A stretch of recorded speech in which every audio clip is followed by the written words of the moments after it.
नमस्कार दोस्तों। स्वागत है आप सभी का हमारे YouTube चैनल आलोक ज्ञान गंगा में। मित्रों, आज जो कहानी मैं आपको सुनाने जा रहा हूँ उसका नाम है नसीबों का लिखा। इससे पहले कि मित्रों आप हमारी कहानी में खो जाएं, अगर आप हमारे चैनल पर पहली बार विजिट कर रहे हैं तो कृपया चैनल को सब्सक्राइब कर लें, बेल आइकन को प्रेस कर लें, ताकि इस तरीके की कहानियाँ जो हर रोज़ मैं लेकर के आता हूँ उसका नोटिफिकेशन सबसे पहले आप तक पहुँचे।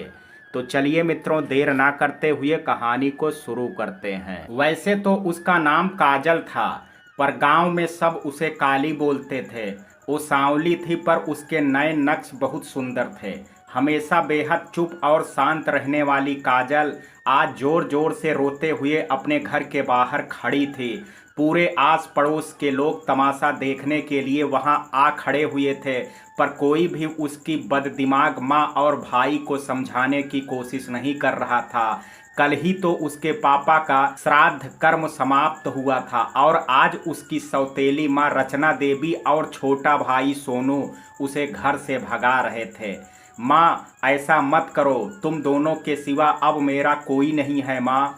मैं हमेशा तुम दोनों की सेवा कर दिया करूंगी, तुम्हारी हर बात मानूंगी और कभी किसी चीज के लिए जिद नहीं करूंगी। मुझे यहीं घर के एक कोने में जगह दे दो, मैं और कुछ नहीं मांगूंगी। माँ, मैं तुम्हारी बेटी हूँ, मैं यहाँ से कहाँ जाऊंगी? वो रो रो करके बोल रही थी। वहीं जमीन पर उसका कुछ कपड़ा पोटली में बंधा हुआ फेंका हुआ था। बकवास बंद कर काली और भाग यहाँ से।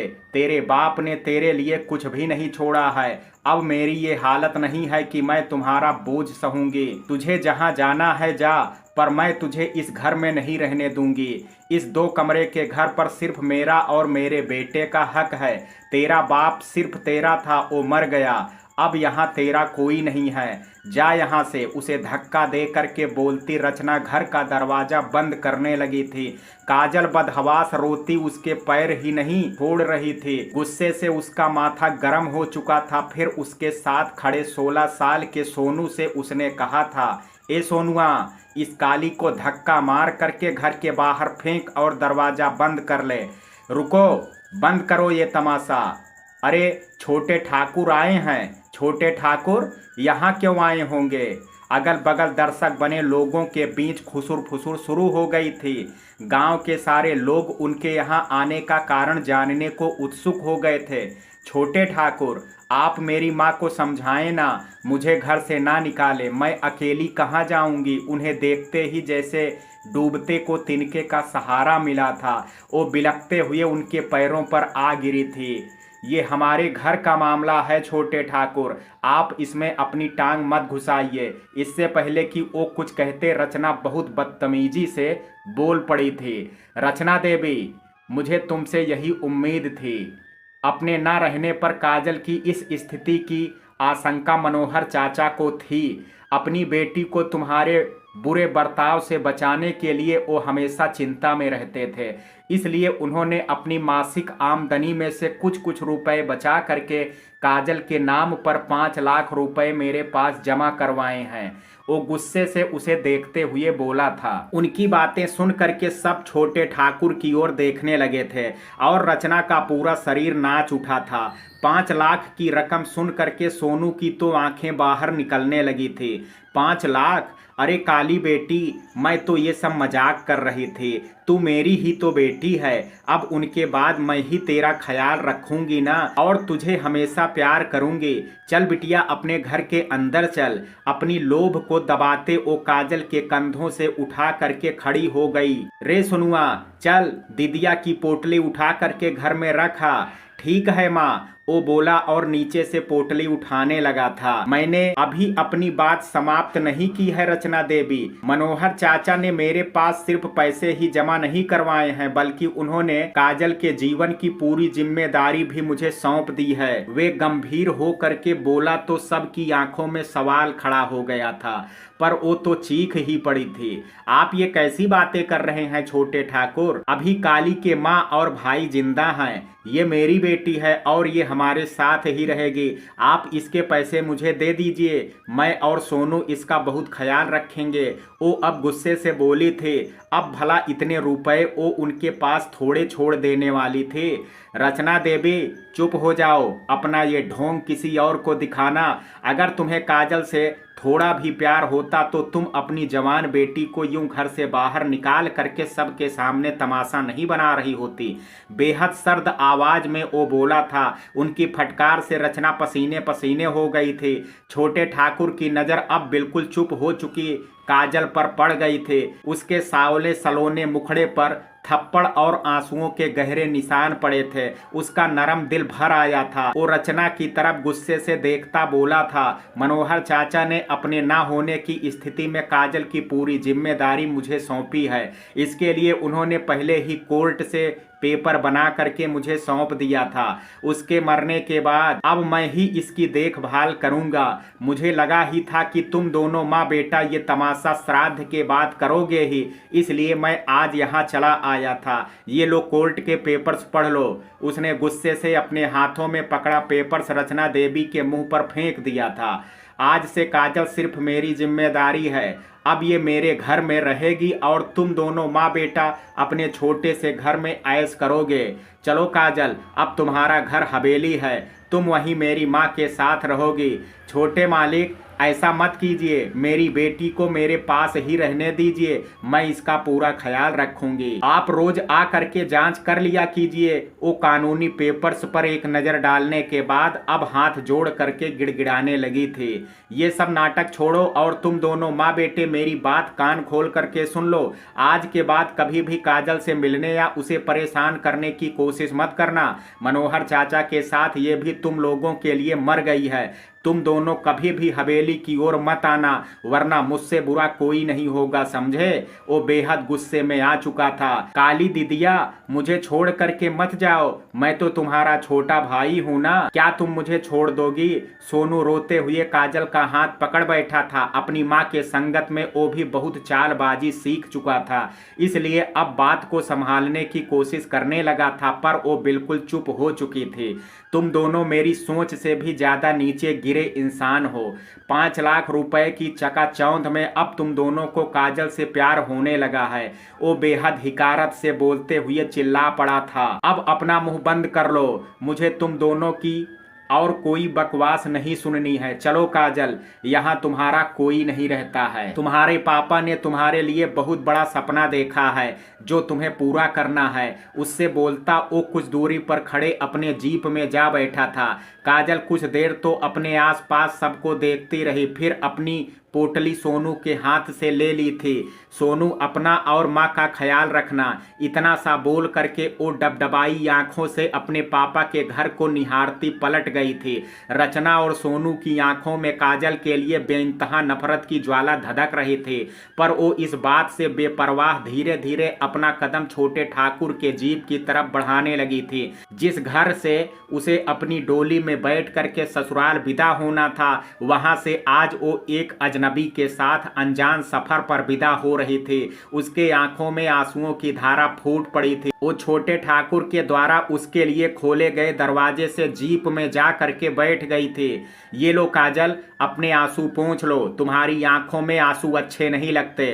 इन आंखों को भी वो सपने पूरे करने हैं जो तुम्हारे पापा ने तुम्हारे लिए दे। आज के बाद मैं कभी तुम्हें रोता नहीं देखना चाहता। चलो अब मुस्कुरा दो। वो हौले से मुस्कुराते हुए अपना रुमाल निकाल करके उसकी तरफ बढ़ा दिया था, जिसे काजल ने कुछ झिझक के साथ थाम लिया था। छोटे ठाकुर ने जीप स्टार्ट कर दी थी और कुछ ही पल में काजल एक नई जिंदगी की तरफ चल पड़ी थी। छोटे ठाकुर यानी सौर प्रताप ठाकुर मोहितपुर गांव के मुखिया जगत प्रताप ठाकुर का इकलौता बेटा था। बड़े ठाकुर ने 10वीं के बाद उसे विदेश पढ़ाई करने भेज दिया था। समय बीतता रहा और सौर अपने पढ़ाई के साथ बड़ा होता रहा। 26 साल के सौर का जितना सुंदर रंग रूप था, उतना ही वो अपने पिता की तरह ही नर्म दिल और हंसमुख स्वभाव का लड़का था। विदेशी रंग ढंग भी उसके पारिवारिक संस्कार को बदल नहीं पाए थे। वो जब भी छुट्टियों में गांव आता, अपने से बड़ों से बहुत इज्जत से पेश आता था। सबको चाचा भैया कह करके बात किया करता था। उसके सरल स्वभाव की वजह से गांव वाले बड़े ठाकुर के साथ अपने छोटे ठाकुर को भी बेहद पसंद करते थे। गांव के लगभग पूरे लोग बड़े ठाकुर के अनेकों फैक्ट्रियां और कई एकड़ जमीनों पर खेती करके अपना जीवन खुशी से बिताते थे। कुछ साल पहले बड़े ठाकुर की अचानक हृदय गति रुकने से मृत्यु हो गई।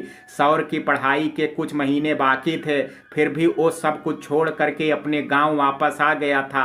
अपनी माँ और छोटी बहन रीतू को संभालने के साथ उसने अपने पिता के सारे उद्योगों को अच्छे से संभालना शुरू कर दिया था। अपने 23 साल की कच्ची उम्र में सौर ने अपने कंधों पर पिता का सारा बोझ उठा लिया था। उसे जब भी किसी काम में कोई दिक्कत होती, वो अपने पिता के निजी सलाहकार एवं पैसों की सारी लिखा पढ़ी करने वाले मनोहर जी से बैठ करके बातचीत कर लेता था। मनोहर जी मेहनती और अपने काम के प्रति बेहद ईमानदार व्यक्ति थे। उनके काम से ही प्रभावित होकर के बड़े ठाकुर ने मनोहर जी को अपना निजी सलाहकार और रुपए की लिखा पढ़ी का पूरा काम दे रखा था। वो पूरे महीने की हुई सारी आय और खर्च की पाई पाई के हिसाब उन्हें दिया करते थे। मनोहर जी की पत्नी अपनी पहली संतान को जन्म देते समय ही चल बसी थी। 6 महीने तक तो मनोहर जी ने काजल को अकेले ही पाला पोसा, पर अपने काम और बच्ची का ख्याल नहीं रख पाने की वजह से उन्होंने दूसरी शादी कर ली। रचना जब मनोहर जी के घर पत्नी बन करके आई तो 2-4 साल तक काजल को बहुत प्यार करती रही, पर जब उसने एक बेटे को जन्म दिया तो अचानक ही उसका दिल बदल गया था। अब काजल उसकी आंखों में खटकने लगी थी। उसकी हर छोटी सी बात या मनोहर जी से कुछ लाने की फरमाइश करना रचना को जहर लगने लगा था। अब वो अक्सर काजल दुख पहुंचाने लगी थी। उसके साथ मारपीट करना उसका रोज का काम बन गया था। रचना देवी ने 8 साल की काजल के कंधे पर ही घर के सारे काम काज का बोझ डाल दिया था। वो खुद सारा दिन अपने बेटे के साथ मगन हुई रहती और काजल अपने नन्हे नन्हे हाथों से घर का सारा काम निपटाने के बाद विद्यालय भी जाती थी। अपनी पत्नी का ऐसा बदला रूप देख करके मनोहर जी को बहुत दुख होता था। वो रचना को बहुत समझाते थे, पर वो एक कान से सुन करके दूसरे कान से उनकी बात को निकाल दिया करते थे। उनको सताने के लिए रचना अक्सर मनोहर जी को सोनू से दूर कर दिया करते थे। अपने बेटे के मोह में वो भी चुप रह जाते थे। काजल अब बचपन से जवानी की दहलीज पर आ रही थी। वो पढ़ने में बहुत होशियार थे।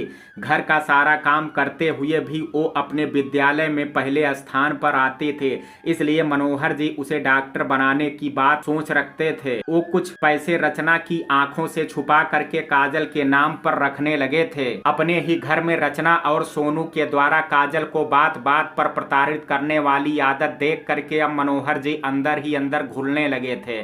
उनकी तबीयत अक्सर खराब रहने लगी थी। अपनी गिरती हुई स्वास्थ्य को देख करके वो काजल के प्रति बेहद चिंतित रहने लगे थे। जिस दिन उनकी तबीयत खराब रहती थी, छोटे ठाकुर के मना करने पर भी वो काम पर आ जाते थे। ऐसी स्थिति में काजल भी उनके साथ चली जाती थी और वहां पर उनका ख्याल रखती थी। उस दिन मनोहर जी की तबीयत बहुत ही खराब थी। आज काजल को रचना ने काम के बहाने घर पर ही रोक लिया था, इसलिए वो अकेले थे। जब सौर ने उन्हें घर जा करके आराम करने को कहा तो वो उनके पैर पकड़ लिए थे। छोटे ठाकुर, आप तो हमारे भगवान हैं। मुझे बड़े ठाकुर और आपने सब कुछ दिया है, पर अब मेरी एक मदद, आखिरी मदद कर दीजिए। वो बेहद भावुक होकर के बोले थे। हाँ बोलिए मनोहर चाचा, क्या बात है? और प्लीज आप ये मेरा पैर छोड़िए। आप मुझसे बड़े हैं, मेरा पैर पकड़ करके मुझे शर्मिंदा मत कीजिए। वो मुस्कुरा करके बोला था। ये तो आपका बड़प्पन है छोटे ठाकुर की आप मुझे इतना मान देते हैं, वरना हम छोटे लोगों की आपके आगे औकात ही क्या है। वो दुख से बोले और फिर अपने घर की सारी स्थितियों से उन्हें अवगत कराने लगे थे। वो काजल की पूरी जिम्मेदारी उन्हें देना चाहते थे, जिसे सौर कुछ देर सोचने के बाद मान लिया था। आपका बहुत बहुत धन्यवाद छोटे ठाकुर की। आपने मेरी बेटी को अपने घर में और अपने संरक्षण में रखने की बात कही। मैं कल ही कोर्ट से कागज बनवाने की कोशिश करता हूं। वो खुशी से रो पड़े थे। अपनी तबीयत कुछ ठीक होते ही मनोहर जी कोर्ट के चक्कर लगाने लगे थे। लगभग महीने भर बाद काजल की कस्टडी पेपर छोटे ठाकुर के नाम से बना पाने में वो सफल हो गए थे। फिर उन्होंने उस पेपर को सौर को सौंप दिया था और 2 माह भी नहीं बीते थे कि मनोहर जी दुनिया से विदा हो गए थे। सौर को जब मनोहर जी की मृत्यु की बात पता चली तो वो बेहद दुखी हुआ। फिर वो उनके श्राद्ध कर्म पूरा होने के बाद उनके घर जा पहुंचा था। वहां पहुंच उसे आभास हुआ कि वो बिल्कुल सही समय पर वहां आया था।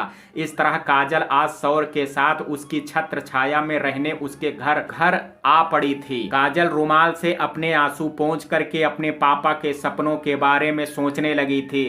अब उसका एक ही मकसद था कि उसे पढ़ लिख करके डॉक्टर बनना था। वो अपने कष्ट भरे जीवन के बीते पलों को आखिरी बार याद करते जीप की सीट से सर टिका करके सोच में डूब गई। काजल की मंजिल आ चुकी थी पर अभी भी वो गहरी सोच में डूबी हुई थी। सौर ने जब अपनी जीप को हवेली के अंदर ला करके रोका था तो उसकी तंद्रा टूट गई थी। सौर उतर करके उसकी ओर का गेट खोलने लगा था। आओ काजल, तुम्हारे नए घर में स्वागत है, वो हौले से मुस्कुराता बोला था। काजल सकुचाती सी उतर गई और उसके पीछे चल पड़ी थी। बड़ी सी हवेली थी, शायद 1000 गज में फैली हुई, जो सफेद संगमरमर के पत्थरों से बना दिख रहा था। 4 दीवारी के चारों तरफ से फूलों के पेड़ पौधे लगे थे जिसकी मनमोहक खुशबू मन को लुभा रही थी। वहीं पर छोटे छोटे कई कमरे बने थे, शायद नौकर रहते होंगे। वहीं एक जगह पर बड़ा सा झूला पड़ा था जिस पर गद्दा लगा हुआ था। वो छोटे ठाकुर के पीछे पीछे मुख्य द्वार से होते हुए अंदर आती है। अंदर से हवेली बहुत शानदार थी। ढेर सारे कमरे थे, बीच में बड़ा सा हॉल था जिसमें खाने की बड़ी सी मेज लगी हुई थी। अरे बेटा, आ गए तुम, हम दोनों तुम्हारे आने का इंतजार कर रहे थे, ममता देवी बेटे से कहती हुई उसके पीछे पोटली हाथों में कसे काजल की ओर देखती हैं। ये मनोहर जी की बेटी काजल है ना? काजल आगे जा करके उनके पैर छूती है। खुश रह बच्चे, कितनी प्यारी है तू। ना जाने कैसी औरत है वो जिसने बाप के मरते ही तुम्हारे सर से छत का साया भी छीन लिया। उसके सर पर हाथ फेरती कहती हैं उन्हें सब कुछ पता था। वो सिसकने लगती है, नहीं बिल्कुल नहीं, आज से तुम एकदम नहीं रोओगे, अब यही घर है तुम्हारा। तुम्हारे पिताजी की मर्जी थी ना बेटी की तुम हम लोगों के साथ रहो, तो रोना धोना छोड़ो और खुश रहो। अपनी आगे की जिंदगी के बारे में सोचो। तुम मुझे रीतू की तरह माँ ही कहना। आज से मेरी 2 बेटियां हैं। वो उसे खुद से लिपटाते हुए कहती हैं, रीतू, इसे तुम अपने बगल वाले कमरे में ले जाओ और मुंह हाथ धुलवा करके लाओ। जाओ बच्ची, और हाँ, रोना मत। शीतल, ओ शीतल, खाना लगाओ। सौर उसे गौर से देखता है। उसकी उदास आंखें सौर को बेचैन कर देती हैं। माँ, मैं भी थोड़ा फ्रेश हो करके आता हूँ, कह करके अपने कमरे में चल देता है। रीतू और सौर का कमरा पहली मंजिल पर था।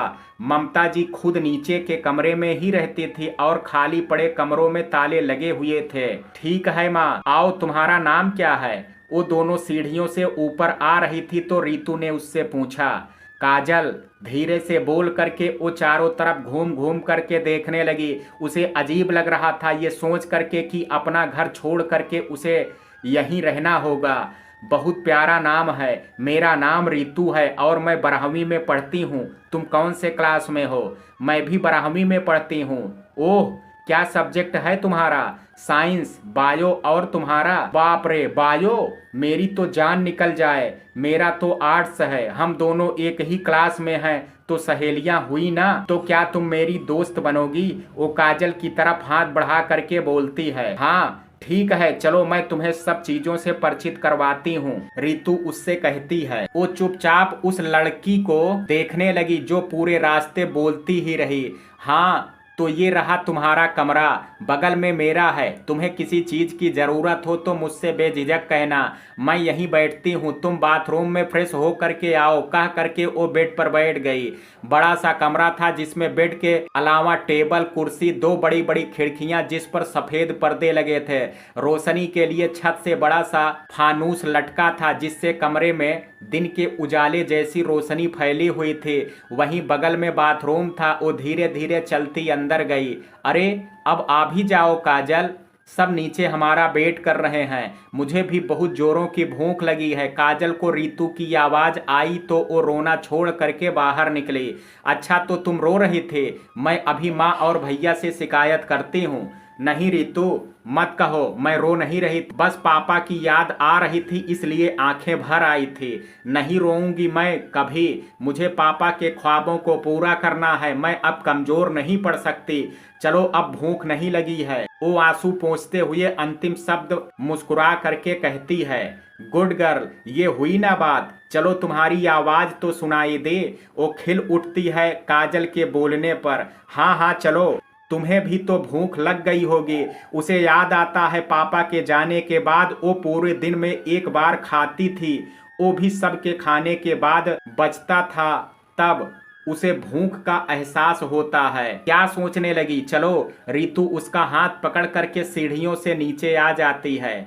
अगले दिन से सौर रितु के साथ उसे भी कॉलेज छोड़ने का जिम्मा उठा लेता है। रितु का कॉलेज पहले आता था और काजल का बाद में।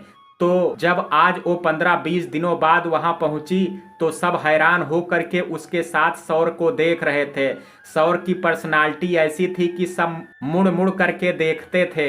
ऊंचा कद, उजली रंगत और बहुत ही गंभीर अंदाज लिए वो हर किसी को अपनी ओर खींचता था। वो उसे वापसी में आने को कह करके चला जाता था। वो गेट से अंदर जाने लगती है जब आनंद को अपनी ओर घूरते पाती है। ये देख, वो वहां से तेजी से अपनी कक्षा में जाने लगती है जब वो उसका रास्ता रोक खड़ा हो जाता है। कौन था वो? किसके साथ आई हो तुम कॉलेज? बोलो। वो चीखता है। तुम्हें क्या मतलब है मैं किसी के साथ आऊं जाऊं? उसका कलेजा कांप रहा था, पर वह उसके सामने खुद को कमजोर नहीं दिखाना चाहते थे। अपना मुंह बंद करो काजल। मैंने तुमसे कई बार कहा है कि तुम सिर्फ मेरी हो। किसी दूसरे की तरफ आंख उठा करके भी मत देखना, वरना उसकी जान ले लूंगा। अपनी हीरोगिरी रखो अपने पास। सबको अपने जैसा समझते हो। वो कौन है तुम्हें क्यों बताऊं? और तुम मेरा पीछा छोड़ दो, वरना प्रिंसिपल सर से शिकायत कर दूंगा, कह करके क्लास में तेजी से चली जाती है। वो पीछे से सीटी बजाता हुआ आने लगता है। कॉलेज के ट्रस्टी का बेटा था और एक नंबर का लफंगा। वह पिछले साल यहाँ कहीं बाहर से पढ़ने आया था और उसी के क्लास में था।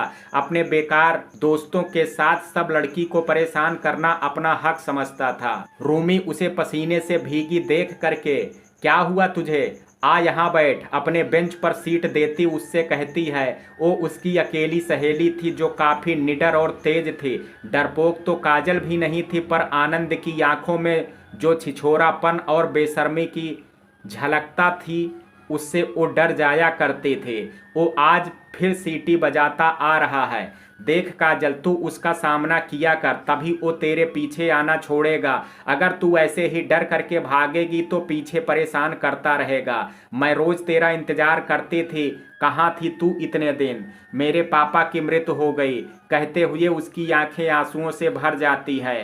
वो माँ के द्वारा निकाले जाने से लेकर के सौर के घर में आने तक की बात उसे बताती है। वो उसे ढांढस बंधाती है। शिक्षक के क्लास में आने से दोनों चुप हो जाती हैं। काजल को बगल से घूरे जाने का एहसास होता है। वो नजर उठा करके देखती है तो आनंद को अपनी ओर मुस्कुराते हुए घूरता पाती है। वो दूसरी ओर देखने लगती है। शाम में सौर और रितु उसे लेने आते हैं। वो रूमी को बाय बोल करके उनके साथ चली जाती है। आनंद वहीं खड़ा उसे गुस्से से देखता है। वो अपने नए घर में सबके दिलों में बस गई थी। ममता देवी उसे रोज पूरे दिन के बारे में पूछती थी और कोई तकलीफ हो तो बेझिझक बताने को बोलते थे। रितु उसे बहुत पसंद थे। रितु कभी भी जो उदास होने की कोशिश करती तो माँ को बता देने की धमकी दे करके हंसा देते थे। कॉलेज से आ करके वो दोनों एक साथ ही बातचीत करती और फिल्में देखा करते थे। वो हर वक्त बक बक करके उसे बिजी किए रहते थे। काजल की आदत तो हर दिन कोल्हू के बैल की तरह काम में जुटे रहनी थी, पर यहाँ तो नौकरों की फौज थी। काजल जब भी किचन में काम करने जाती तो सब उसे वापस भेज देते, फिर भी वह खाली टाइम में कुछ कुछ डिश बना करके सबको खिलाया करते थे। सौर का भी दोस्ताना रवैया बेहद अच्छा था। वो एक दिन रितु और उसे बाजार ले जा करके कपड़े और ज़रूरत का सामान दिलवा लाता है। उसके जख्मों पर मरहम लगने ही लगा था कि उसकी माँ और भाई आ गए। उस दिन रविवार था। रितु लेट तक सो करके उठते थे तो वो घर के बाहर बगीचे में घूमने आ गए थे।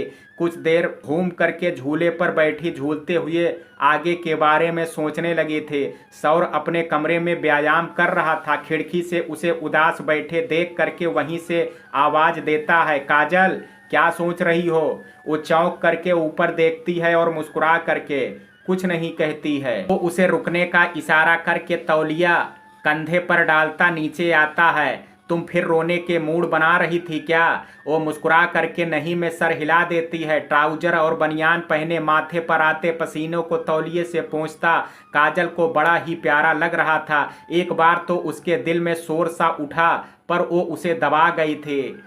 आप रोज व्यायाम करते हैं क्या? हाँ, मुझे मेहनत के पसीने बहाना अच्छा लगता है। वो उसके विचारों से खुश हुई थी।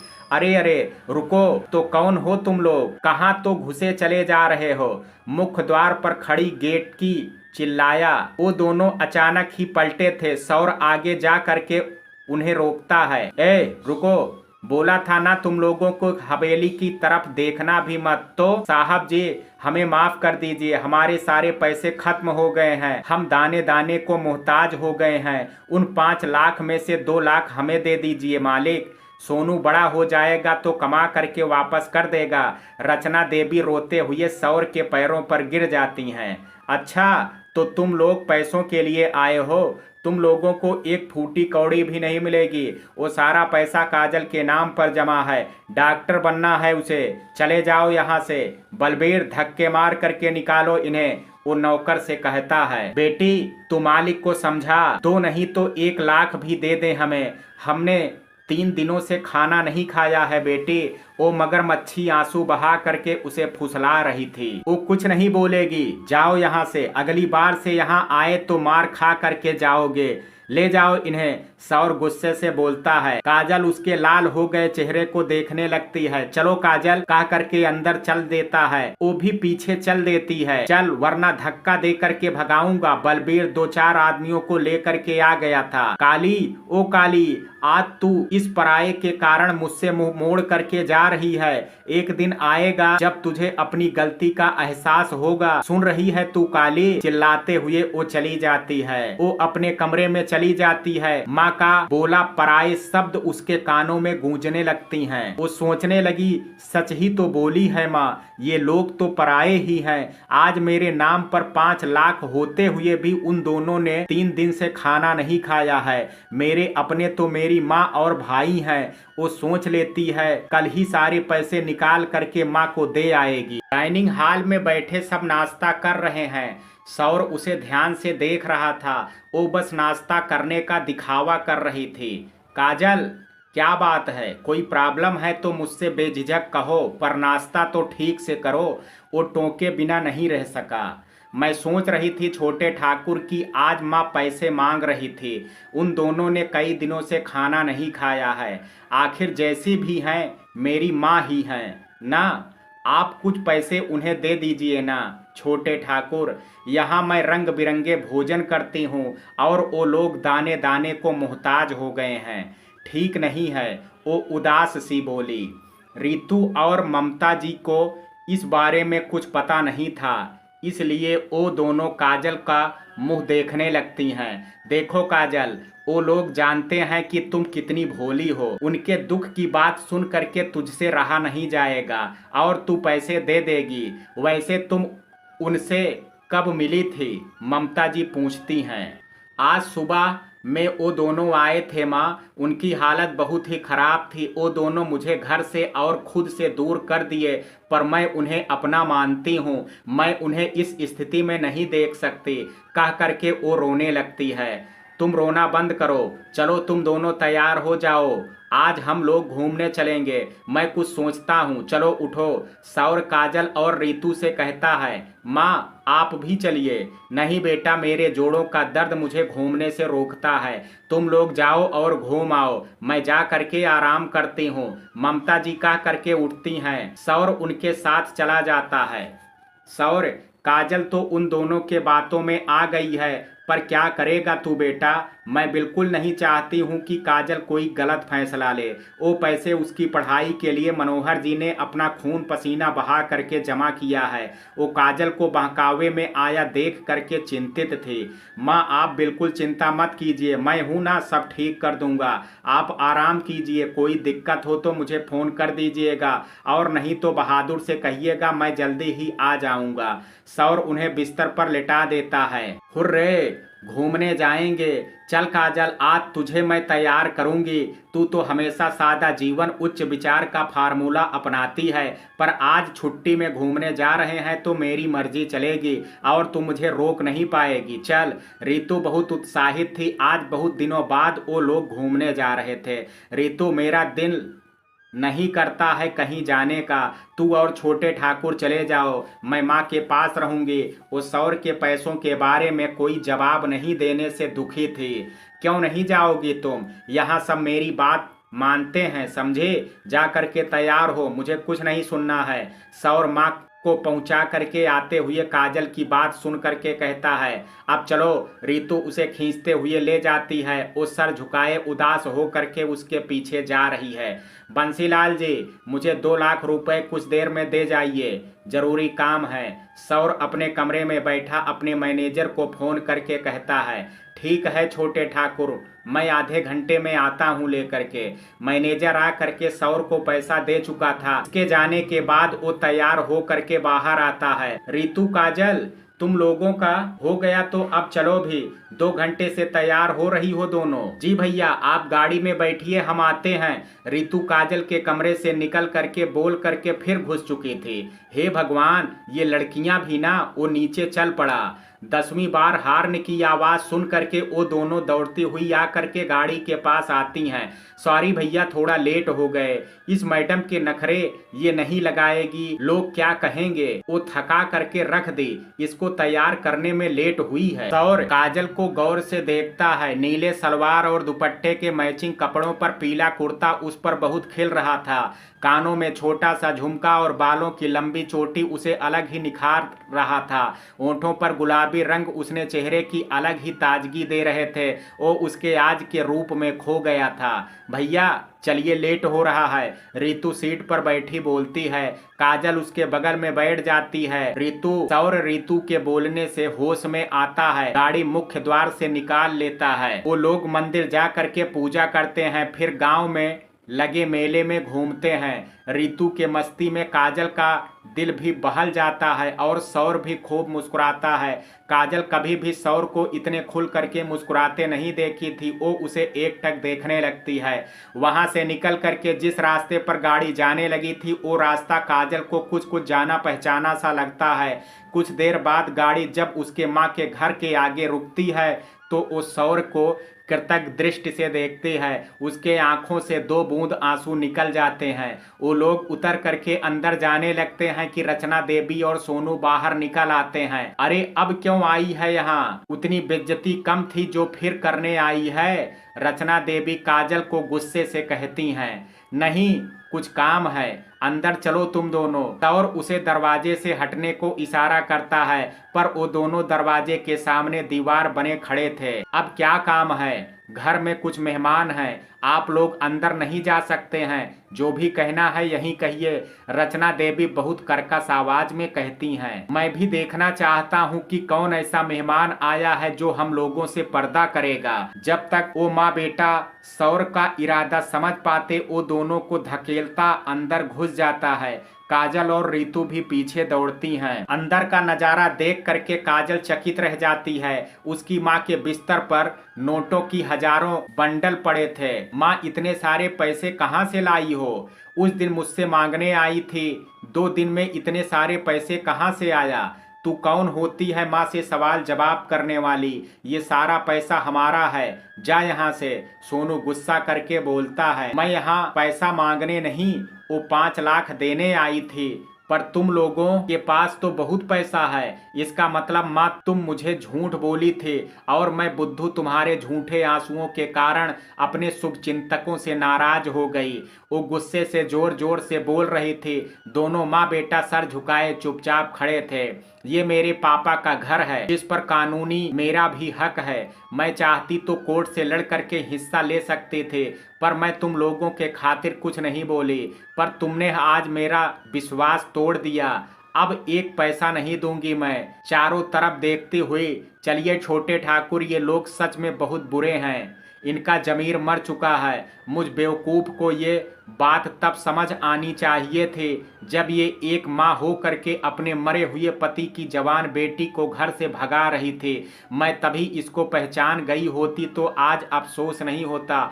चलो रितु, ये लोग मेरे कोई नहीं हैं। मेरे पापा के साथ सब लोग मर गए। चलो आ करके रोते हुए रीतू का हाथ पकड़ करके बाहर निकल जाती है। तुम दोनों तो बताओगे नहीं कि ये पैसा कहाँ से आया है, पर मैं पता लगा लूंगा। जरूर तुम लोगों ने कहीं चोरी की होगी। मैं पुलिस में रिपोर्ट लिखवा देता हूँ। उन लोगों के बाहर निकल जाने के बाद सौर उनसे पूछ रहा था। उसे जानना था कि ये पैसा किस कमाई के हैं। नहीं नहीं छोटे ठाकुर, रिपोर्ट मत लिखवाइए।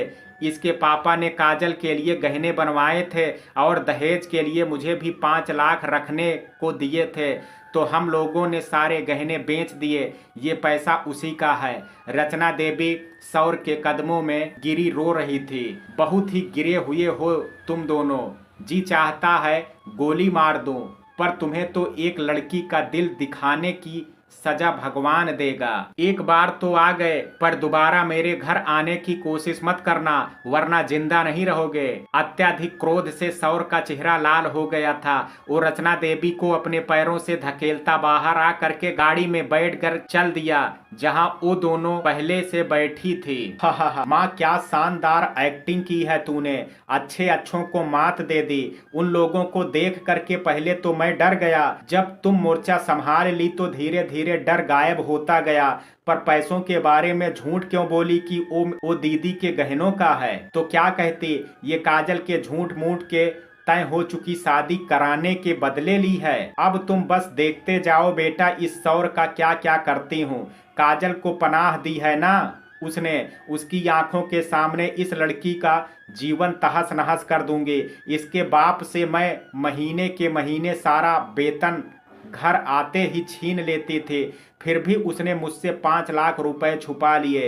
वो नागिन की तरह गुस्से से फुफकार रही थी। बहुत सुख भोग लिया तूने काजल, अब खून के आंसू रोने के लिए तैयार रहना। मैं जल्दी ही आ रही हूँ तेरे लिए तेरी बदकिस्मती लेकर के।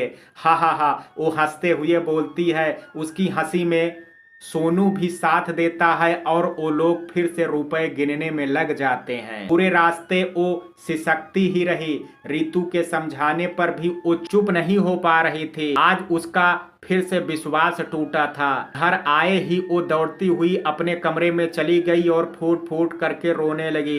रीतू उसके पीछे जाने लगती है, पर सौर उसे रोक देता है। उसे जी भर करके रोने दे रीतू, उसका मन हल्का हो जाएगा। जा तू भी आराम कर, मैं थोड़ी देर फैक्ट्री से हो करके आता हूँ। रीतू अपने कमरे में जाती है और सौर माँ के पास।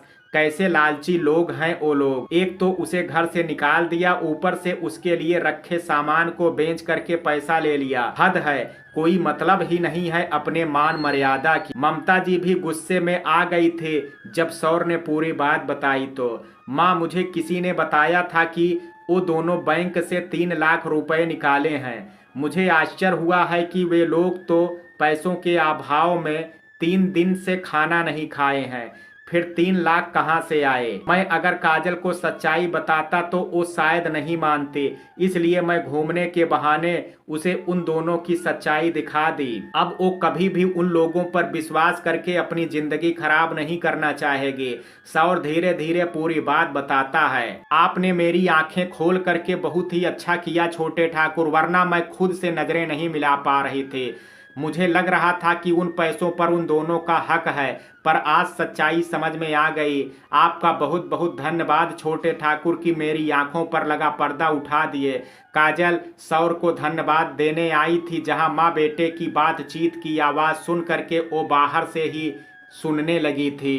कोई बात नहीं है काजल, हो जाता है कभी कभी ऐसा, हम सही गलत में फर्क महसूस नहीं कर पाते हैं। अब आशा करता हूँ तुम इन सब बातों से निकल करके अपनी पढ़ाई पर पूरा ध्यान दोगी।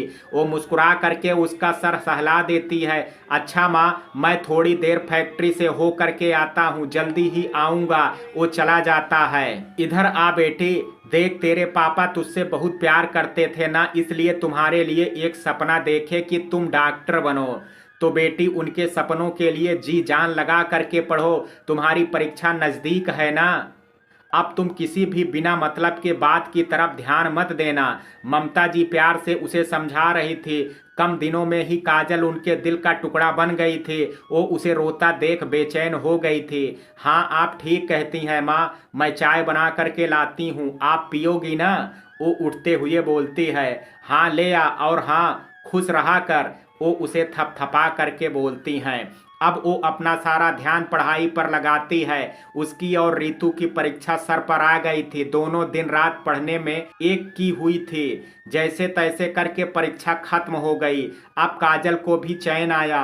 रोज आनंद उसे देख करके सीटी मारता था स्कूल में, और उससे सबके सामने अपने प्रेम का इजहार करता था। सौर के बारे में वो पता लगा चुका था, इसलिए काजल को पाने के लिए उसने दूसरा तरीका सोच रखा था। परीक्षा के बाद दोनों सहेलियां खूब मस्ती करती थी और सौर के साथ घूमने भी जाती थी।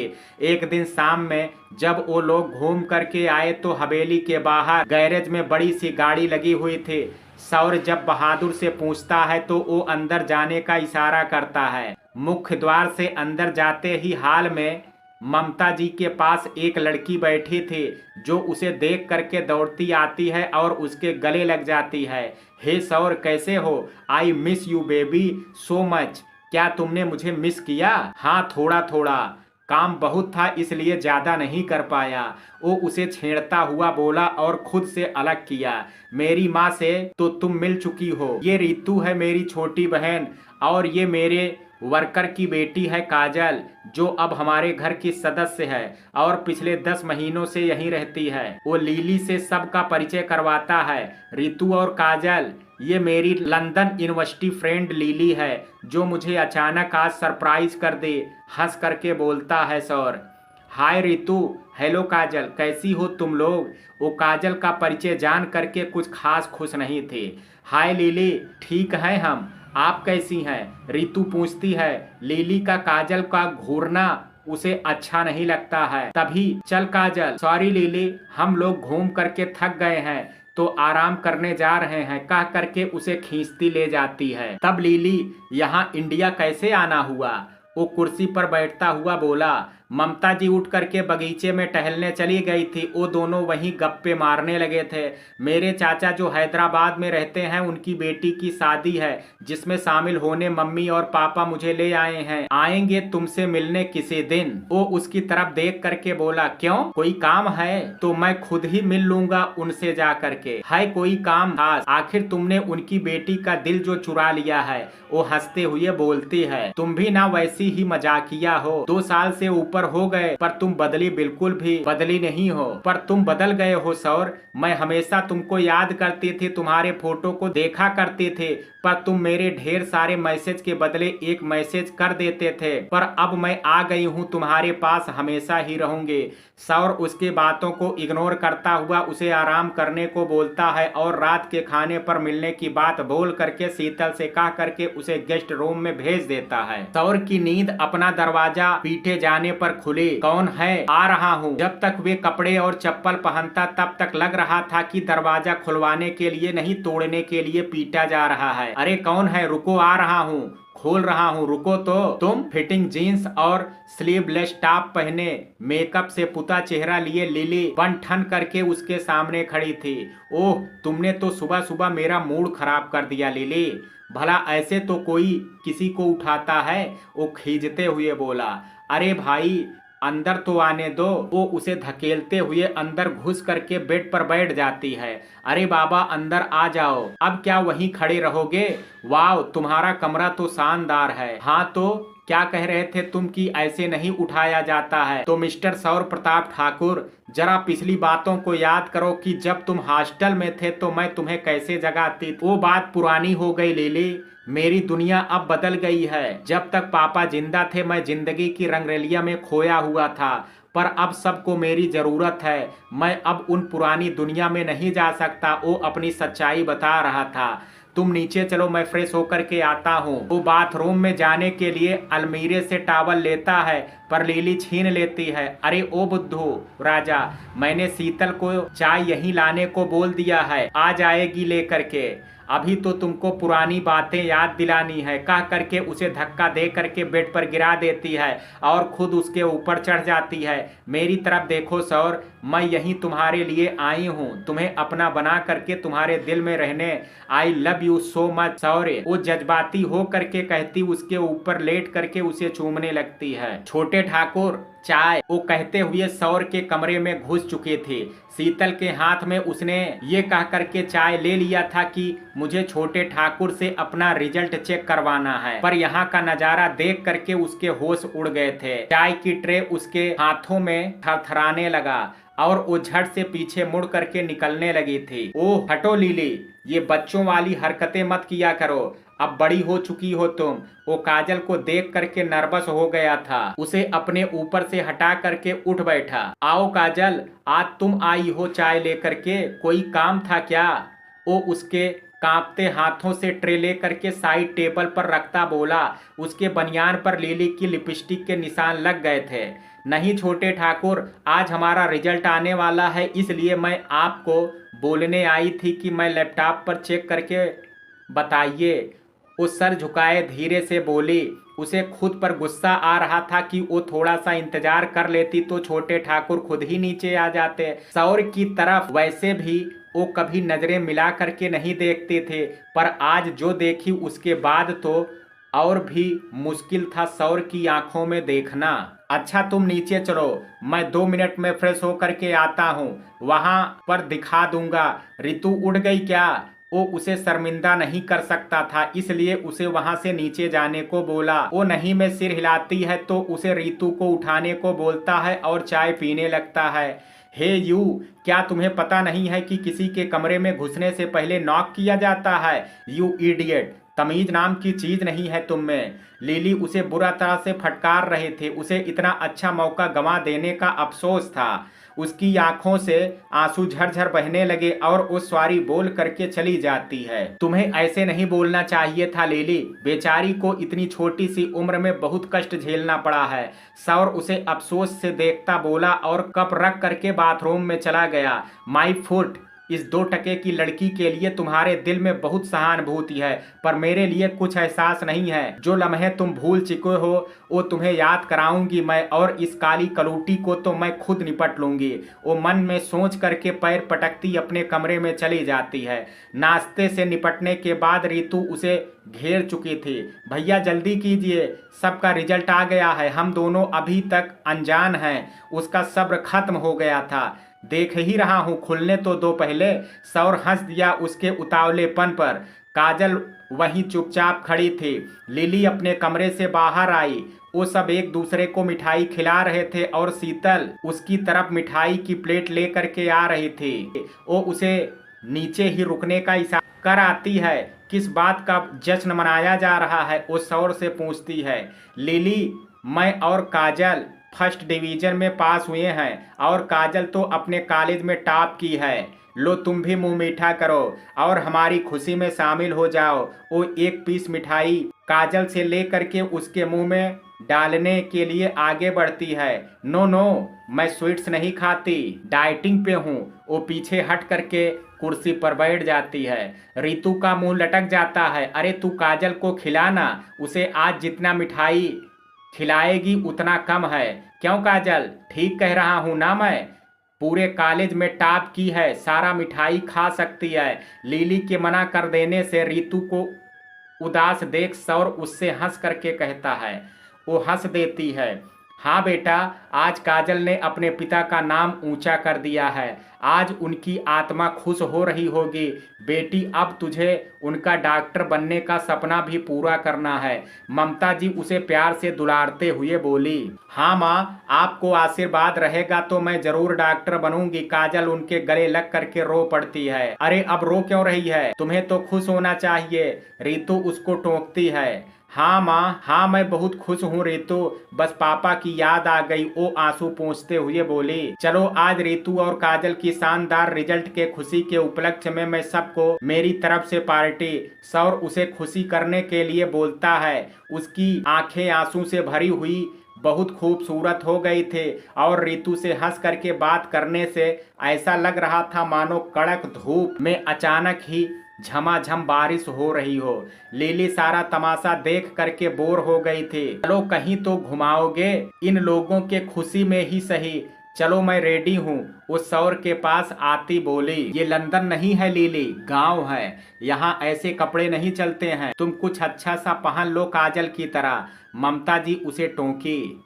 आंटी, कितनी अच्छी तो है मेरी ड्रेस, मैं इसके जैसे कुर्ती सलवार नहीं पहन सकती और मेरे पास है भी नहीं। मैं तो ऐसे ही चलूंगी।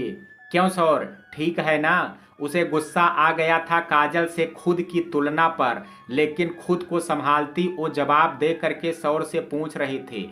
सौर कुछ जवाब ना दे करके बस सर हाँ में हिला देता है और माँ को आंखों से चुप रहने को बोलता है। सब तैयार हो करके गाड़ी में सवार हो करके शहर की तरफ चल पड़ते हैं। आज दोनों ममता जी को भी जबरदस्ती पकड़ करके ले आई थी।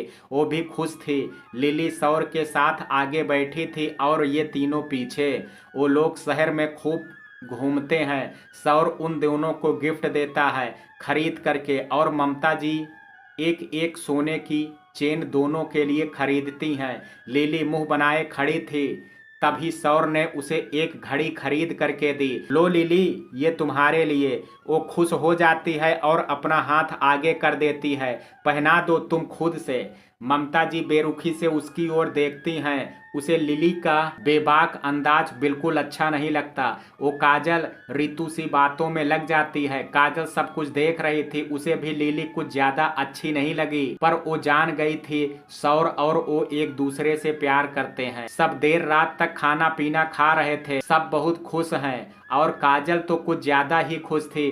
आखिर उसने पहला पड़ाव पार जो कर लिया था। आज मैं यहाँ तक पहुँची हूँ उसमें 3 लोगों का बहुत ही सहयोग रहा है। मुझे आगे बढ़ाने का हौसला देने वाले और मेरे सर पर छांव देने वाली ममता देवी और सौर प्रताप ठाकुर हैं। वे दोनों मेरी जिंदगी में सूरज की तरह रोशनी बिखेर करके मुझे अंधेरे से बाहर निकाल लाए हैं। मैं इनकी आभारी हूँ कि इन लोगों ने मुझे राह दिखाया और आज मैं अपने कॉलेज में सबसे अधिक नंबर ला पाई। मैं अपनी जीत की मेडल और इनाम उनको देना चाहूँगी। काजल को अपने कॉलेज में सम्मानित किया जा रहा था। तभी वो बोल रही थी, माँ और छोटे ठाकुर कृपया यहाँ आइए। कॉन्फ्रेंस हॉल से वो उन्हें पुकार रहे थे। सब नीचे लगे कुर्सियों पर बैठे थे। सादे सलवार कुर्ती में हल्का सा काजल लगाए, कानों में छोटी सी बाली, नाक में छोटी सी बूंदी और बालों की चोटी लंबी बनाए वो परियों की रानी लग रही थी। भले ही वो सांवली थी पर उसका नाक नक्श और चेहरे की बनावट उसे हजारों गोरी गोरी लड़कियों से अलग झलक देता था। सौर उसे गौर से देखता है और लिली से उसकी तुलना करने लगता है। लिली बेहद ही खूबसूरत थी पर उसका मॉडर्न अंदाज सौर को बिल्कुल अच्छा नहीं लग रहा था। वो काजल के सांवले रूप में शायद खोने लगा था। उसके कॉलेज से निमंत्रण आया था जिसके कारण सब गए थे। रितु तो खुशी से उछल रही थी, उसे अपनी दोस्ती पर नाज हो रहा था। लिली भी उनके साथ आई थी पर अब अफसोस कर रही थी क्योंकि उससे काजल की खुशियां बर्दाश्त नहीं हो रही थी। प्लीज सर आइए। कॉलेज के प्रिंसिपल सौर को मंच पर बुला रहे थे। वो माँ का हाथ पकड़ता मंच पर जाता है और काजल के सामने खड़ा हो जाता है। प्रिंसिपल काजल को मेडल और इनाम देते हैं जिसे वो ले करके मेडल माँ को पहनाती है और इनाम की राशि सौर के हाथों पर रख देती है। माँ के पैरों को छूने लगती है पर वो उसे पकड़ करके गले लगा लेती हैं। उसकी आंखें खुशी के आंसुओं से भरी थी। सौर उसे दिलचस्पी से देखता है। हाल के बीच में एक कुर्सी पर बैठा आनंद उसे गौर से देख रहा था। उसे सौर का काजल को देखना गुस्सा दिला रहा था। सब लोग उसे समझा करके थक गए थे कि वो काजल को भूल जाए, उस ब्लैक ब्यूटी के चक्कर में पड़ करके अपना नुकसान ना कर बैठे, क्योंकि सौर प्रताप उसके सरपरस्त थे। कुछ भी गलत होने की स्थिति में वो कॉलेज से उसे निकलवा सकते थे। आनंद के पापा के ट्रस्टी होने का भी कोई फायदा नहीं होता, क्योंकि ये कॉलेज सौर के पिता के द्वारा बनवाया गया था, जिसे सौर के द्वारा समय समय पर लाखों रुपए डोनेशन में दिए जाते थे। आनंद को तो काजल को पाने का जुनून सवार हो गया था। वो अपने दोस्तों के बीच आज उसे प्रपोज करने की शर्त लगा चुका था। उसके सब दोस्त अपना सर पीटते हुए उसके लिए दुआ कर रहे थे।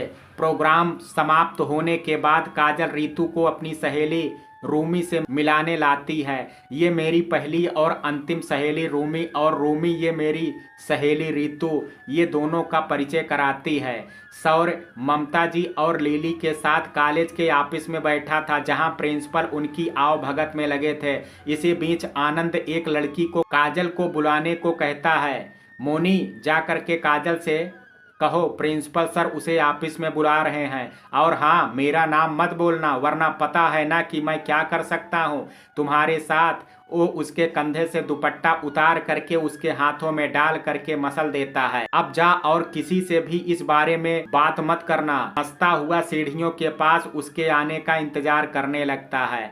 मोनी को डर से पसीना आ रहा था। वो काजल को जानती थी, बहुत ही शांत और अच्छी लड़की थी, पर उसे आनंद से बहुत डर लगता था। वो मजबूर थी। काजल, तुझे प्रिंसिपल सर ऑफिस में बुला रहे हैं, कोई काम है शायद, मुश्किल से कह करके वहां से चली जाती है। हे भगवान, इसकी रक्षा करना, कुछ गलत मत होने देना प्रभु। वो उसके लिए दुआ कर रही थी। तुम दोनों बातें करो, मैं आती हूँ। वो कैंपस से चलती हुई सीढ़ियों के पास आती है। जब वो उसके सामने आ जाती है, काजल रुको, मुझे तुमसे एक बात करनी है। आनंद उसे हाथों से रोक करके बोलता है, मैंने तुमसे पहले भी कहा है कि मुझे तुम्हारी कोई बात नहीं सुननी है, तुम्हें समझ में नहीं आता है क्या? वो गुस्से से बिफर गई थी। सब स्टूडेंट आज के प्रोग्राम पर कैंपस में बैठे बातचीत कर रहे थे। पूरा कॉरिडोर खाली पड़ा था। वो अंदर से डर गई थी, पर रूमी की बात याद आते ही डर को दबा करके उससे बोली और साइड से जाने लगी। प्लीज काजल, मेरी बात एक बार सुन लो। मैं तुमसे बहुत प्यार करता हूँ और शादी करना चाहता हूँ तुमसे। आई लव यू काजल। वो उसके हाथ को पकड़ करके अपने ओंठों से लगाता बोला, चटाक, तुम्हारी इतनी हिम्मत! मेरी खामोशी को तुमने मेरी कमजोरी समझ ली है। आज मैं प्रिंसिपल सर से तुम्हारी शिकायत करके ही रहूंगी। अच्छा है, आज प्रोग्राम में तुम्हारे पापा भी शामिल हैं, अभी ऑफिस में ही होंगे, उन्हें भी पता चले तुम कॉलेज में क्या करते हो। वो गुस्से से ऑफिस जाने लगती है। तुम समझती क्या हो अपने आप को? तुम्हारा सारा घमंड आज चूर चूर कर दूंगा मैं। तुमने मुझ पर हाथ उठाया, आज के बाद तुम कहीं नजरें नहीं उठा पाओगे।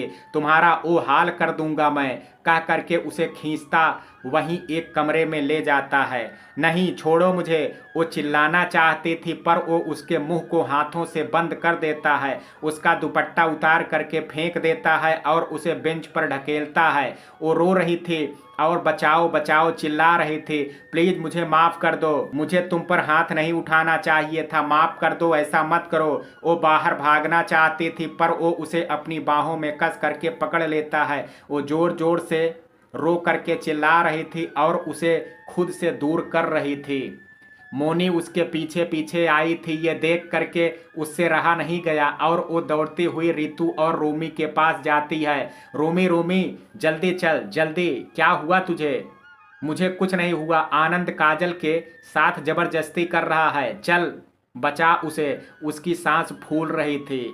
वो दोनों उसके पीछे दौड़ करके जाती हैं। मोनी बाहर ही खड़ी रह जाती है। उसकी हिम्मत नहीं होती है अंदर जा करके आनंद के नज़र में आने की। वो दोनों कमरे का दरवाज़ा ढकेलती अंदर घुस करके आनंद से काजल को छुड़ाती हैं। वो रो रो करके बेहाल थी। रूमी उसे लात घूंसों से मारती है और रितु को काजल को हाल देख करके बहुत गुस्सा आता है। वो टेबल पर पड़ा डस्टर उठा करके आनंद के सिर पर मारना शुरू कर देती है।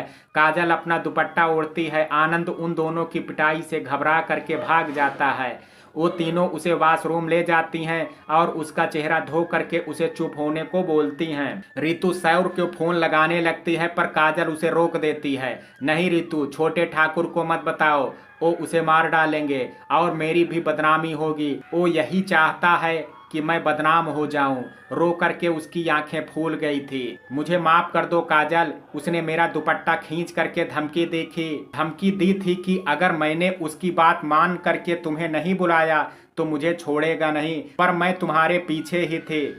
उसे तुम्हारे साथ जबरदस्ती करता देख मुझसे रहा नहीं गया, तब मैं इन दोनों को बुला करके लाई। मुझे माफ कर दो। मोनी हाथ जोड़ करके रो रही थी उसके सामने। कोई बात नहीं मोनी, मैंने तुम्हें माफ किया। भले तुमने उसके डर से ऐसा किया पर बचाया तो तुमने ही मुझे। तुम्हारा बहुत बहुत धन्यवाद मोनी। काजल रोते हुए बोली, बस एक प्रार्थना है मोनी, ये बात किसी को मत बताना। आनंद ने तुम्हें नहीं देखा है। जब वो तुमसे पूछे कि ये दोनों कैसे आई तो साफ मुकर जाना, तुम बच जाओगी। और वो खुद से तो अपनी पिटाई किसी को बताएगा नहीं। मैं नहीं चाहती हूँ कि ये बात फैले। वो अब चुप हो करके दिमाग से काम कर रही थी। हाँ भैया, आती हैं हम दोनों, आप गेट पर 2 मिनट रुकिए, रितु को सौर का फोन आता है। तू अपना चेहरा ठीक कर वरना माँ और भैया पूछेंगे। रितु उसका बाल ठीक करते हुए बोलती है। काजल एक बार सोच ले, तू ठीक कर रही है उसे बिना सजा दिलवाए छोड़ करके। तुझे आगे भी यही पढ़ना है ना। तुम्हारी आज की चुप्पी से उसका हौसला बढ़ जाएगा। रूमी को काजल का फैसला सही नहीं लग रहा था। तुम रहोगी ना मेरे पास, सब ठीक होगा रूमी, तू चिंता मत कर और घर जा। आज के मार के बाद वो दोबारा ऐसा करने की नहीं सोचेगा। वो उदासी से मुस्कुरा करके कहती है। चारों बाहर आती हैं। रूमी उससे गले मिल करके बाय बोलती है और मोनी के साथ चली जाती है। वो दोनों भी गेट पर सौर की लगी गाड़ी में आ करके बैठ जाती हैं। पूरे रास्ते काजल सोच रही थी कि आगे की पढ़ाई इस कॉलेज में कैसे करेगी। आज जो आनंद ने किया था बहुत ही बुरा अनुभव था उसके लिए। वो डर गई थी पर रितु और रूमी की हिम्मत देख करके उसका डर गायब हो गया। रास्ते भर लिली उसके कॉलेज की कमियां निकालती रही। पानी की कमी थी, जगह जगह गंदगी थी, कैंटीन का खाना टेस्टी नहीं था आदि। वो चुपचाप सुनती रही। रितु का दिमाग काजल वाले हादसे से वैसे ही गर्म था, उससे सुना नहीं जा रहा था। लिली, जब हमारे यहाँ के कॉलेज में आपको इतनी बुराइयां दिखी तो फिर आपको ड्राइवर के साथ घर वापस चले जाना था ना। किसी ने आपको बोला भी नहीं था आने, और अभी भी आपसे किसी ने कम्प्लीमेंट नहीं मांगा है, फिर भी दिए जा रही हैं। वाट, मैं कोई गलत नहीं बोला है जो तुम्हें मिर्ची लग रही है। लिली भी गुस्से में आ गई थी। हाँ, पर आपसे किसी ने पूछा भी तो नहीं कुछ, वो पलट करके जवाब दी। रितु, लिली, तुम लोग लड़ना बंद करो। बच्चों जैसी हरकतें करते हुए शर्म नहीं आती है तुम दोनों को। सौर दोनों को एक साथ डांटता है। दोनों एक दूसरे को देख करके मुंह बिचकाती हैं, फिर दूसरी ओर देखने लगती हैं। ये देख करके काजल जो गुमसुम बैठी थी हंस देती है। रितु उसको हंसते हुए देख करके खुश हो करके हंसने लगती है और लिली दोनों को हंसते देख करके गुस्से से भर जाती है। हवेली में गाड़ी से उतरते ही लिली अपने कमरे में गुस्से से तमतमाती चली है और उसको देख करके इन चारों की हंसी निकल जाती है। आज लिली को हैदराबाद चाचा की बेटी की शादी में जाना है। वो सौर के पास आती है। सौर, मुझे एयरपोर्ट छोड़ दो, 1 घंटे बाद मेरी फ्लाइट है। हाँ छोड़ दूंगा, कुछ देर सांस तो लेने दो यार, अभी तो ऑफिस से थका हारा आया हूँ, चाय पी करके चलता हूँ ना। वो कुर्सी से सर टिका करके बोला। वो भी वहीं बैठ जाती है। शादी खत्म होते ही मैं मम्मी पापा के साथ आऊँगी। एक काम करते हैं, तुम भी चलो मेरे साथ हैदराबाद सौर, बहुत मज़ा आएगा। शादी में हम लोग फुल एंजॉय करेंगे। वो कुर्सी से उछल करके बोली। नहीं, मेरा यहाँ होना ज़रूरी है, वैसे भी वो तुम्हारे चाचा हैं, मेरा जाना ठीक नहीं है। लिली, तुम शादी से वापस में अंकल आंटी को लेकर के जरूर आना, माँ से मिला दूंगा। वो उसे समझाता बोला, और यार मैं तुमको बहुत मिस करूंगी। क्या तुम मुझे मिस करोगे? वो सवाल कर रहे थे। तुम्हें लेट हो रहा है लिली, चलो जल्दी। वो उसकी बात टालता अपनी कोल्ट ले करके निकल पड़ा। लिली गुस्से से उसके पीछे पैर पटकती आई। आंटी मैं जा रही हूँ, 4 दिन बाद अपने मम्मी पापा को आपसे मिलाने लाऊंगी, कह करके निकलने लगती है। ठीक है बेटा, मैं तुम लोगों का इंतजार करूंगी, ममता देवी कहती हैं। सौर सोचता है शायद लिली उसकी माँ को प्रणाम करेगी, पर वो पश्चिमी संस्कृति की पली बढ़ी लड़की थी जो ऐसा कर ही नहीं सकती थी। वो दोनों चले जाते हैं। कुछ दिनों बाद उन दोनों का एडमिशन होना था। रितु काजल को खुश रखने के लिए उसकी पसंद का फिल्म दिखाती, खाना भी उसी की पसंद का बनवाती और वो भी जो कर सकती थी करती है।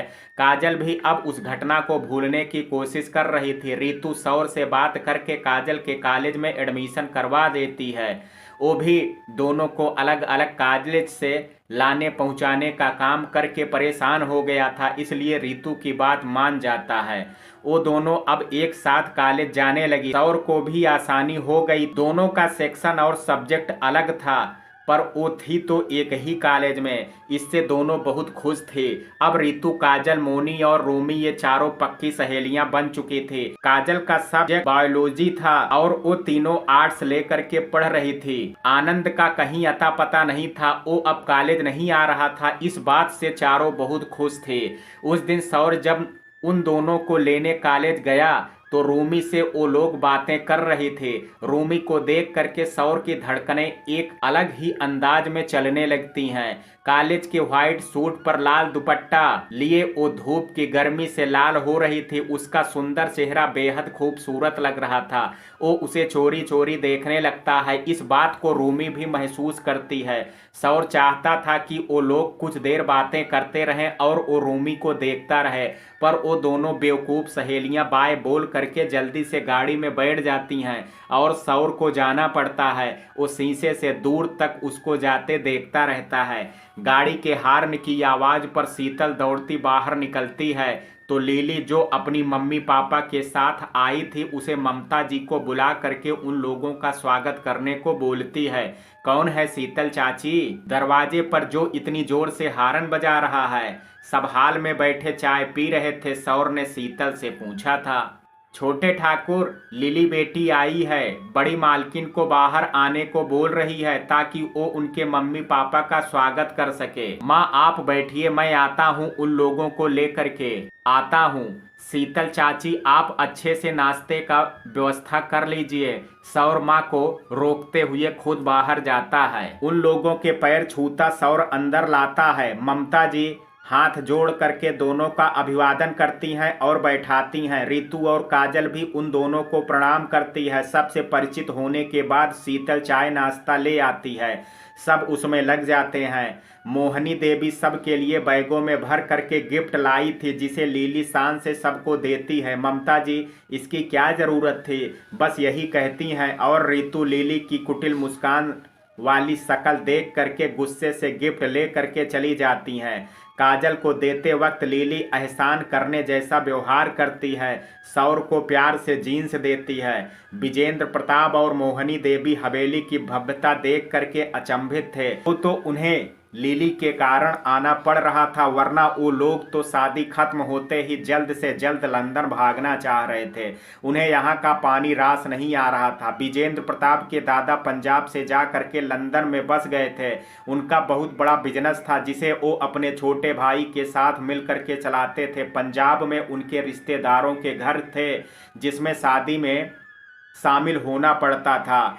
लिली के कहने पर वो लोग सौर से उसका रिश्ता मांगने आ तो गए थे, पर रास्ते भर गहरी सोच में डूबे थे। लिली उनकी दूसरी बेटी थी। एक लंदन में ही शादीशुदा थी और इंडिया आने से उसे चिढ़ थी, और दूसरी लिली थी जो सौर के खातिर यहाँ बसने को तैयार हो गई थी। जीन्स पर कुर्ती डाले, आंखों पर गॉगल्स, कानों में डायमंड के टप्स, हाथों में सोने और हीरों की अंगूठियां भरी हुई थी। ऊंची हील की सैंडल पहने, ओंठों पर सुर्ख लाल लिपस्टिक लगाए मोहनी देवी विदेशी अंदाज में रंगी हुई थी।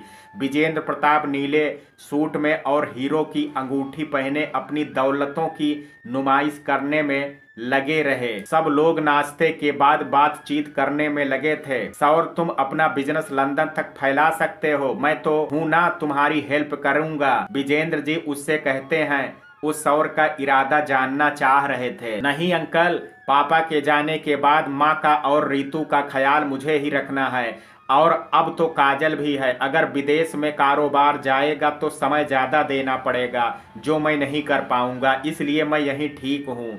वो अपनी बात बताता है। तुम यहाँ से सब कुछ समेट करके भी तो वहाँ अपना बिजनेस शुरू कर सकते हो। क्या तुम हमेशा इसी देहात में रहोगे? तुमने लंदन में पढ़ाई यहाँ पर रहने के लिए तो नहीं की थी ना? क्या तुम्हारी इच्छा नहीं है वहां बसने की?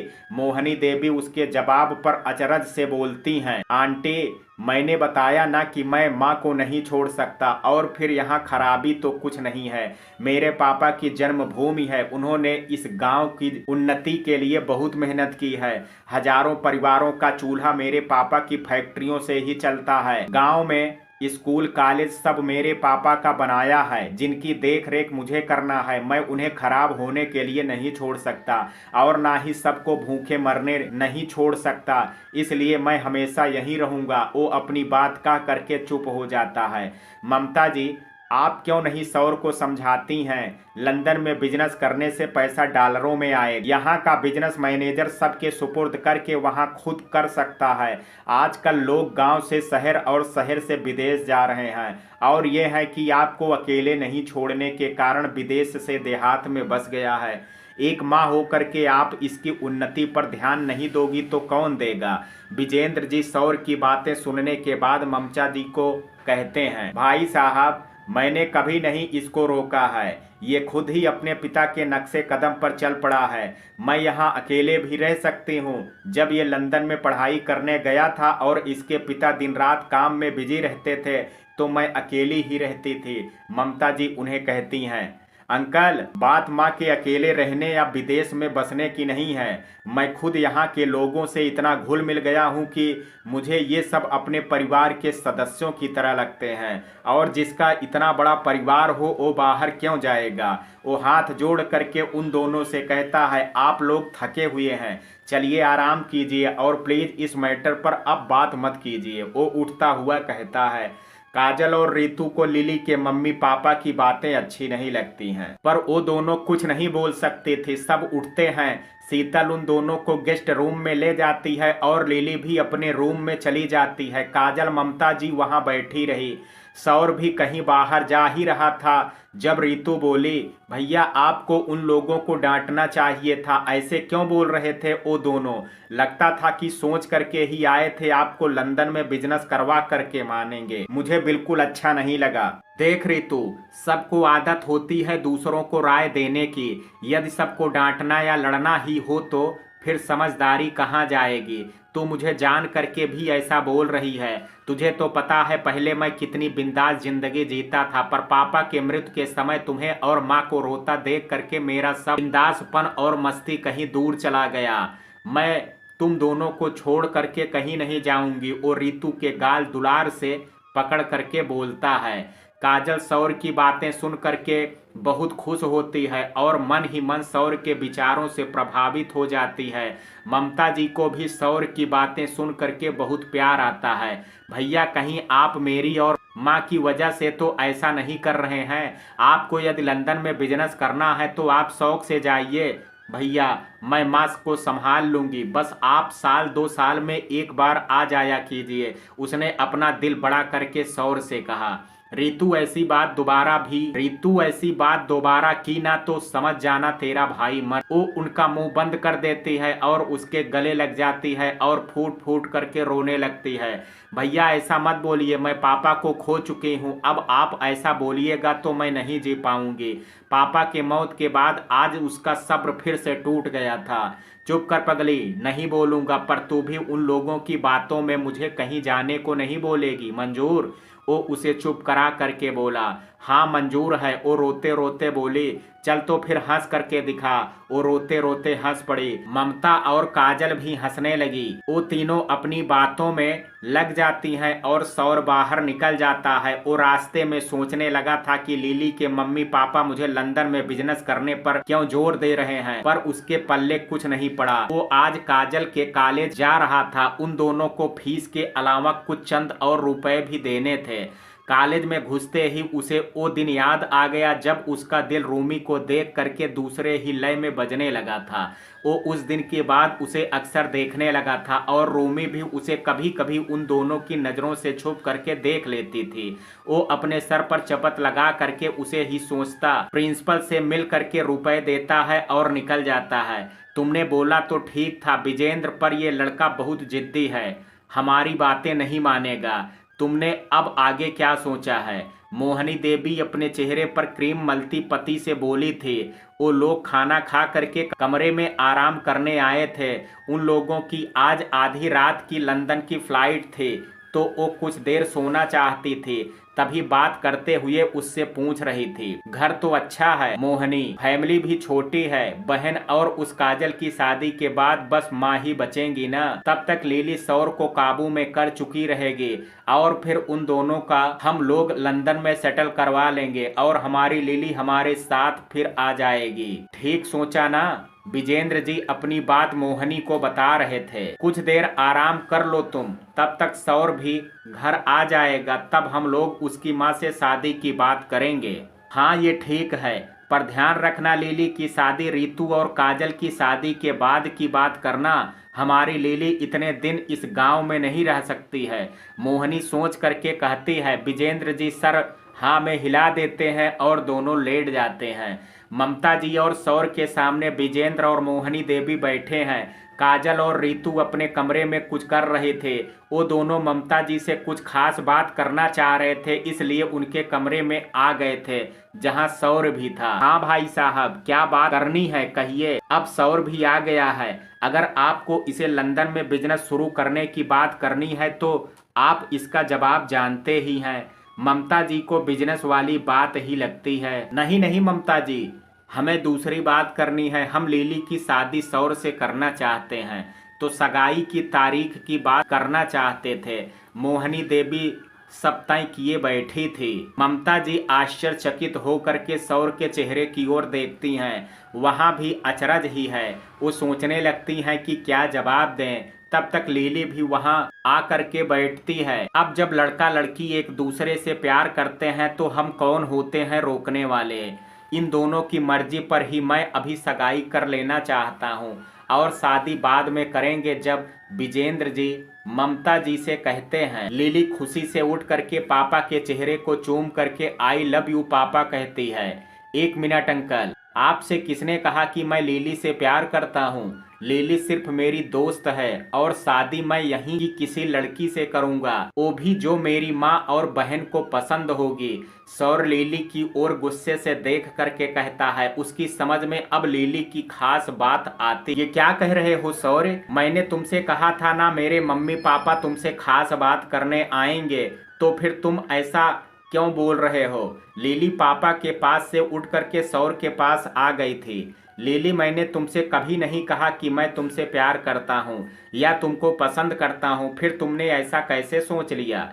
मैं तुमसे तो बिल्कुल भी शादी नहीं कर सकता। जिसे लंदन से प्यार हो उसे मैं अपने घर में ला नहीं सकता। तुम मेरी अच्छी दोस्त हो और हमेशा रहोगे, पर एक साथी के रूप में मैं उस लड़की से शादी करूँगा जो मेरी माँ और बहन की इज्जत करे और मेरे सारे सुख दुख में मेरा साथ निभाए। तुम प्लीज ये ख्याल अपने दिल से निकालो। मैं तुमसे शादी नहीं कर सकता, वो ठोस शब्दों में साफ साफ उससे कहता है। ममता जी चुप हैं। लिली अचानक उसका हाथ पकड़ लेती है। पर सौर, मैं तुमसे प्यार करती हूँ, तुम मुझे जैसा कहोगे मैं वैसी ही बन जाऊंगी, पर तुमसे ही शादी करूंगी मैं। वो जिद पर आ गई थी। नहीं लिली, मैंने कहा ना तुम सिर्फ मेरी दोस्त हो। मैं तुम्हें पसंद नहीं करता और शादी नहीं कर सकता तुमसे, कह करके वो उसका हाथ झटकते हुए बाहर चला जाता है। काजल और रितु दरवाजे पर खड़ी उन दोनों की बातें सुन रही थी। सौर को निकलते देख दोनों बगल में हो जाती। आंटी आप तो उसे समझाइए, मैं उससे बहुत प्यार करती हूँ, वो ममता जी का हाथ पकड़ करके कहती है और अब रोने लगी थी। बेटी मैं क्या कहूँ, मैं उसे नहीं समझा सकती हूँ, वो अपने ज़िंदगी का हर फैसला खुद करता है। और वैसे भी बेटी तू यहाँ के माहौल में नहीं बस पाएगी, तू लंदन में ही किसी अच्छे लड़के से शादी करना। ममता जी को सौर की बातों से बहुत खुशी होती है, वो लिली को समझा रही थी। चलो लिली, ये देहाती लोग क्या जानेंगे विदेशी लोगों को, लड़कों की कमी नहीं है, इससे लाख गुना अच्छा लड़का तेरे लिए ढूंढ दूंगा। लिली को विजेंद्र प्रताप लिली को हाथों से पकड़ करके बाहर ले जाते हैं। विजेंद्र प्रताप लिली को हाथों से पकड़ करके बाहर ले जाते हैं, जहां रितु और काजल को देख करके उसकी आंखों से आग निकलने लगता है। वो पापा का हाथ छुड़ा करके काजल का बाल कस करके पकड़ लेती है। यू इडियट, तुम्हारे कारण सौर मुझसे शादी नहीं करना चाहता, तुम नौकर की बेटी, तुम्हारी औकात नहीं है उसकी वाइफ बनो, जरूर तुमने उसे मेरे खिलाफ भड़काया है, तभी वो ऐसा बोला। वो उसके बाल नोचती उसे एक दो थप्पड़ लगा चुकी थी और काजल अपने बचाव में अपना सर बार बार झुका रही थी। रितु उसके पागलपन घबराई माँ सौर शीतल और सभी नौकरों को चिल्ला करके बुलाती है और खुद लिली से काजल को छुड़ाने लगती है। सौर अपने कमरे में सोच में डूबा टहल रहा था। रितु की आवाज पर दौड़ करके बाहर निकलता है, नीचे हाल में देखते ही जोरों से चिल्लाता है, लिली छोड़ो उसको। लिली रितु को एक हाथ से धकेल चुके थे। शीतल भी वही काजल को छुड़ाने में लिली से धकेली जा चुकी थे और गिर पड़ी थी। नौकर सब क्या करें सोच करके परेशान खड़े थे, पर लिली को कोई छू नहीं पा रहा था। लिली काजल को इधर उधर खींच करके मारती जा रही थी। वो मार खाते खाते बेहोश होने वाली थी। वो गांव की नाजुक सी लड़की और वहाँ वो विदेशियों में जिम करके बॉडी बनाने वाली लड़की, जिसके हाथ पत्थर की तरह मजबूत थे, उसके मम्मी पापा चुपचाप सारा तमाशा देख रहे थे। सौर कूदते हुए सीढ़ियां उतरता है और लिली को काजल से छुड़ाते हुए एक थप्पड़ खींच करके मारता है। वो लड़खड़ा करके एक ओर गिरती है, जिसे उसकी मम्मी उठाने लगती हैं। काजल बेहोश हो करके गिर चुकी थी। सौर उसे बाहों में उठा करके माँ के कमरे में लेटाता है और बहादुर को डॉक्टर को बुलाने को बोलता है। रितु शीतल और ममता जी उसके चेहरे पर पानी छिड़क करके होश में लाने की कोशिश में लग गए थे। आप लोग शराफत से अभी के अभी मेरे घर से निकल जाइए, और तुम लिली, तुम तो दोस्ती के लायक भी नहीं हो, इसी व्यवहार पर मुझसे शादी करना चाहती। छे, शर्म आनी चाहिए तुमको। वो लड़की खुद मुसीबत की मारी है और तुम उसके साथ, जाओ यहाँ से। नौकर से कह करके उन लोगों का सामान कमरे से मंगवा देता है और बाहर जाने का इशारा करता है। तुमने मुझे मारा, मैं जान गई हूँ सौर, तुम्हें यह नरक क्यों पसंद है, क्योंकि ये काली नरक वाली लड़की तुम्हें पसंद है। तुम क्या मुझसे शादी से इनकार करोगे? मैं तुम्हें ठुकराती हूँ, रहो तुम इसी नर्क में नर्कवासियों के साथ। आई हेट यू, कहते हुए बाहर निकलती है। उसके मम्मी पापा पीछे जाने लगते हैं। जब रितु दौड़ती हुई आती है और मोहनी देवी के हाथों को पकड़ करके बैग थाम लेती है। ये गिफ्ट ले जाइए आंटी, लिली की शादी होगी तो काम आ जाएगा, और शादी तो मुश्किल से ही हो पाएगी क्योंकि आपने उसे घर बसाने वाले संस्कार नहीं दिए हैं। कहा करके वापस माँ के कमरे में चली जाती है। डॉक्टर को आता देख करके सौर भी रितु के साथ अंदर चला जाता है और वो दोनों दांत पीसते हुए बाहर गाड़ी में बैठ करके चले जाते हैं। डॉक्टर आ करके काजल को चेक करते हैं। वो थप्पड़ों के डर से बदहवास हो करके बेहोश हो गई थी। उसे कुछ ताकत और विटामिन की गोलियां दे करके डॉक्टर लौट जाते हैं। वो होश में आ जाती है और बिस्तर पर बैठती है। काजल, तुम लिली की बात का बुरा मत मानना, वो ऐसी ही है, जो चीज उसे पसंद आती है वो पा करके ही रहती है, पर इस बार ऐसा नहीं हुआ जिस कारण वो ऐसे बिहेव की। सौर शर्मिंदा हो करके उसके सामने सर झुकाए खड़ा था। नहीं छोटे ठाकुर, आप क्यों शर्मिंदा हैं? मैं सब जानती हूँ, मैं ठीक हूँ। आप प्लीज अपने दिल में कोई परेशानी मत रखिए, काजल सौर को समझाती है। हाँ बेटा, तुझे क्यों बुरा लग रहा है? हम सब जानते हैं वो कैसी है। अपनी बात पूरा ना होता देख वो ऐसे ओछे इल्जाम और हरकतों पर उतर गई। और सबसे बड़ी बात कि जब वो काजल को मार रहे थे तो उसके माता पिता खड़े होकर के तमाशा देख रहे थे। उसे रोकने की कोशिश तक नहीं की। ऐसी लड़की से भगवान ने मेरे घर को बचाया, उनका लाख लाख शुक्रिया। ममता जी मन में भगवान को प्रणाम करती हैं और सौर से कहती हैं। वो भी सर हिला करके इकरार करता है। कोई आज का दिन याद नहीं रखेगा और ना ही उस लिली को। मैं आज सब के लिए स्पेशल खाना बनवाती हूँ और हम लोग खुशी मनाएंगे कि चलो बला टली। क्यों भैया, ठीक बोली ना मैं? रितु माहौल को हल्का करने के लिए बोली। हाँ जरूर मेरी छोटी सी बहन, चल तब तो मेरी पसंद के आलू के पराठे, माँ की पसंद की खीर और काजल की पसंद का पनीर चिल्ली अब बनवा तू। सौर उसके सामने फरमाइश रखता है। हाँ सब हो जाएगा 1 से 1.5 घंटे में। चल काजल मेरी हेल्प कर। वो उसे अपने साथ ले जाना चाहती है ताकि वो उदासियों से निकल सके। हाँ हाँ जल्दी करना, बहुत जोरों की भूख लगी है, चलो लग जाओ सब काम पर। सौर उन दोनों को वहां से भगा करके ही दम लेता है। दोनों शीतल को सब कुछ समझा करके अपने कमरे की तरफ चली गई। रितु काजल के कमरे में साथ जाती है और उसके कपड़े निकाल करके उसे फ्रेश होने को बाथरूम में भेजती है। काजल वॉशरूम में आ करके बैठती है तो रितु उसके बाल बांधने लगती है। देख काजल, तू अपना दिल छोटा मत कर। वो लड़की हमारे बारे में कुछ नहीं जानती। उसके दिल में जो आया वो बकती चली गई। उसके कारण हम लोग क्यों उदास रहें? जो होना था हो गया, अब उसे भूल और खुश रहो। काजल का उतरा चेहरा देख करके वो समझने लगी थी।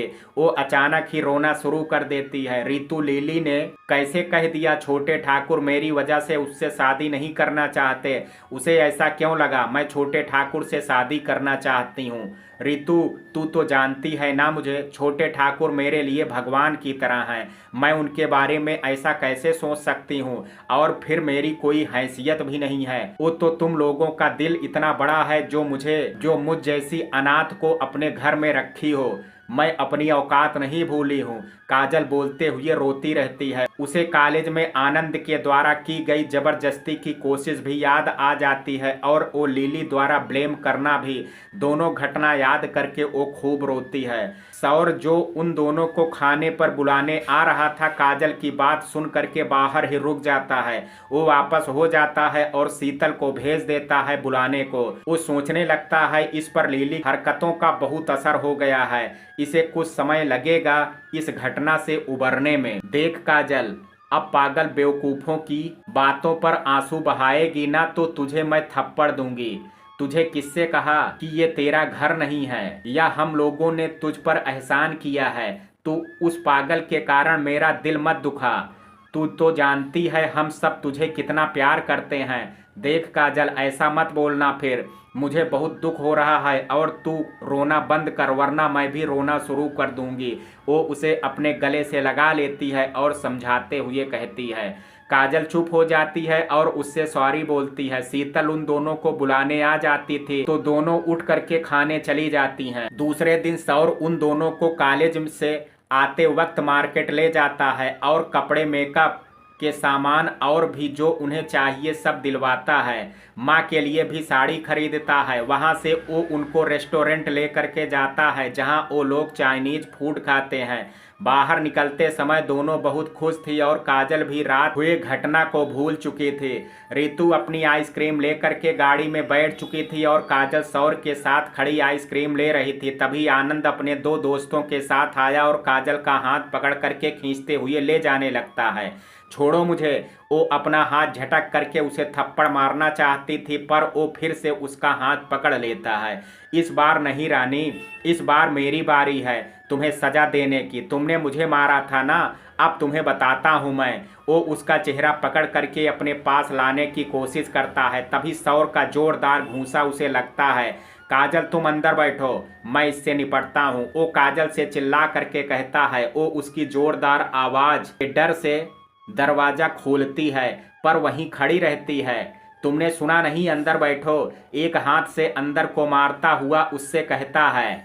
उसका चेहरा लाल भभूका हो चुका था। वो झट से अंदर बैठ जाती है और दरवाजा बंद करके रोने लगती है।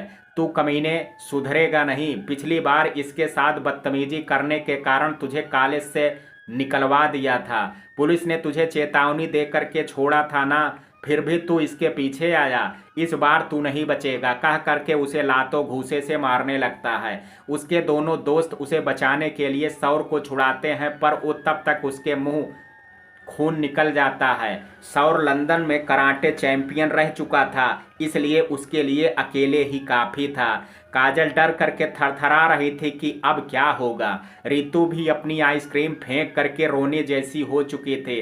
वो काजल को दिलासा दे रही थी, काजल रो मत, भैया कराटे चैंपियन रह चुके हैं, वो लोग उनका कुछ नहीं बिगाड़ सकते। वो रोते रोते बोलती है, मैंने तुमसे कहा था ना कि छोटे ठाकुर को आनंद के बारे में मत बताना, फिर तुम क्यों बोली उनको? वो उससे नाराज थे। अरे मैं तो खुद परेशान हूँ सोच करके कि भैया को कैसे पता चला और तू मुझ पर शक कर रही है। मैंने नहीं बताया है भैया को, मेरा यकीन करो काजल। वो उसके हाथों को पकड़ करके कहती है। काजल और रितु दोनों सोच में पड़ जाते हैं कि सौर को कैसे पता चल गया। आनंद के दोस्त उसे किसी तरह खींच करके छुड़ाते हैं और उसे ले करके वहीं खड़ी गाड़ी में डाल करके तेजी से भागते हैं। सौर पुलिस इंस्पेक्टर को फ़ोन करता है। हेलो राजन। हाँ बोलो सौर, कैसा है तू? बड़े दिनों बाद फ़ोन किया। क्या बताऊँ यार, आज फिर से कमीना आनंद मेरी कलीग के साथ बदतमीजी करने आया था। आज तो मैंने उसे खूब मारा है। वो गुस्से से बोला। राजन उसका दोस्त था। अरे यार मुझे फ़ोन क्यों नहीं किया? मैं तो हूँ ना। हाँ पता है तू है, पर क्या करता, वो काजल को खींच करके ले जाना चाहता था इसलिए। ओके, किधर निकला वो? आज मैं उसे लॉकअप में डाल ही देता हूँ। राजन अपनी गाड़ी की चाबी उठाते हुए कहता है। सौर उसे आनंद जिस तरफ गया था वो रूट बता देता है। ओके तू अभी घर जा, मैं तुझसे मिलता हूँ कभी फिर, कह करके फ़ोन काटता है। सौर भी गाड़ी में आ करके बैठता है और घर की तरफ चल देता है। वो हवेली आ करके अपने कमरे में गुस्से से बिस्तर पर लेटे था। जब काजल और रितु उसके दरवाजे पर दस्तक देती हैं, वो दोनों रूमी और मोनी से फ़ोन करके पूछ चुकी थी और वो दोनों ही मना कर चुकी थी कि उन्होंने सौर को कुछ कहा है। तब वो दोनों उसके दरवाजे पर खड़ी थी। कुछ काम है मुझसे? दोनों एक साथ हाँ बोलती हैं। वो हाथ के इशारे से बुलाता है। दोनों आकर के खड़ी हो जाती हैं। बैठो कहता है, पर वो दोनों खड़ी ही रहती हैं। छोटे ठाकुर आपको आनंद के बारे में कैसे पता चला? काजल सर नीचे किए उससे पूछती है। रितु डरी हुई थी कि अब भैया क्या कहेंगे। सौर उसे देखता है और कहता है, ये बात तुम्हें आज जानने की जरूरत क्यों पड़ी? गुस्से से बोलता है, तुम लोग इतनी बड़ी बात हो गई और मुझसे छुपा करके चुप बैठे थे। गलती हो गई भैया, सॉरी। काजल को बुरा लग रहा था और वो आनंद के डर से आपको नहीं बोली थी, पर आपको कैसे पता चला? वो माफ़ी मांगते हुए कहती है। उसके दोस्त आपस में मज़ा ले लेकर के काजल और आनंद की बातें कर रहे थे। मैंने जब सुना तो बर्दाश्त नहीं कर पाया और उन दोनों को पीट करके सारी बातें उगलवा ली। फिर अपने इंस्पेक्टर दोस्त राजन की हेल्प ले करके उसे पकड़ करके थाने ले गया। उसके पिता को फ़ोन किया और बुलाया। सारी बातें जानकर वो मुझसे माफ़ी मांगने लगे, पर आनंद वैसे ही अकड़ रहा था। पर राजन के जेल में डाल देने की बात सुन करके डर गया और उससे माफ़ी मांग ली। तब मैंने उसके पिता को कह करके उसे कॉलेज से निकलवा करके बाहर भिजवा दिया था, पर आज वो फिर न जाने कैसे आ गया। राजन उसे इस बार नहीं छोड़ेगा, पकड़ करके जेल की सलाखों के पीछे डाल देगा। वो पूरी बात बताता है।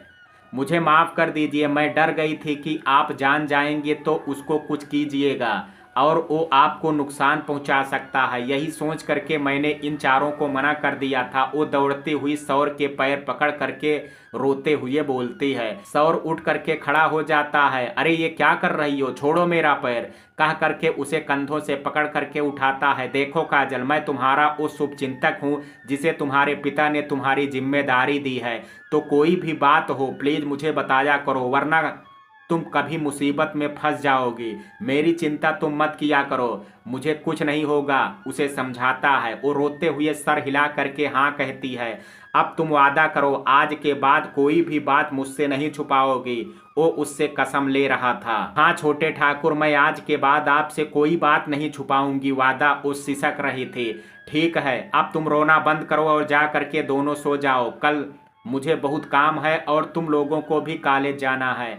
वो दोनों जा रही थी जब सौर का फोन बजता है। हेलो, हाँ राजन, पकड़ाया वो दोनों बाहर निकलते हुए रुक गई थी सौर की बात सुन करके। क्या बताऊं यार, मैं उसका पीछा कर रहा था जब उसकी कार ट्रक के नीचे आ गई। उसके दोनों साथी वहीं दम तोड़ दिए और वो हॉस्पिटल में भर्ती है। बहुत सीरियस हालत है उसकी, वो कोमा में चला गया है, राजन उसे बताता है।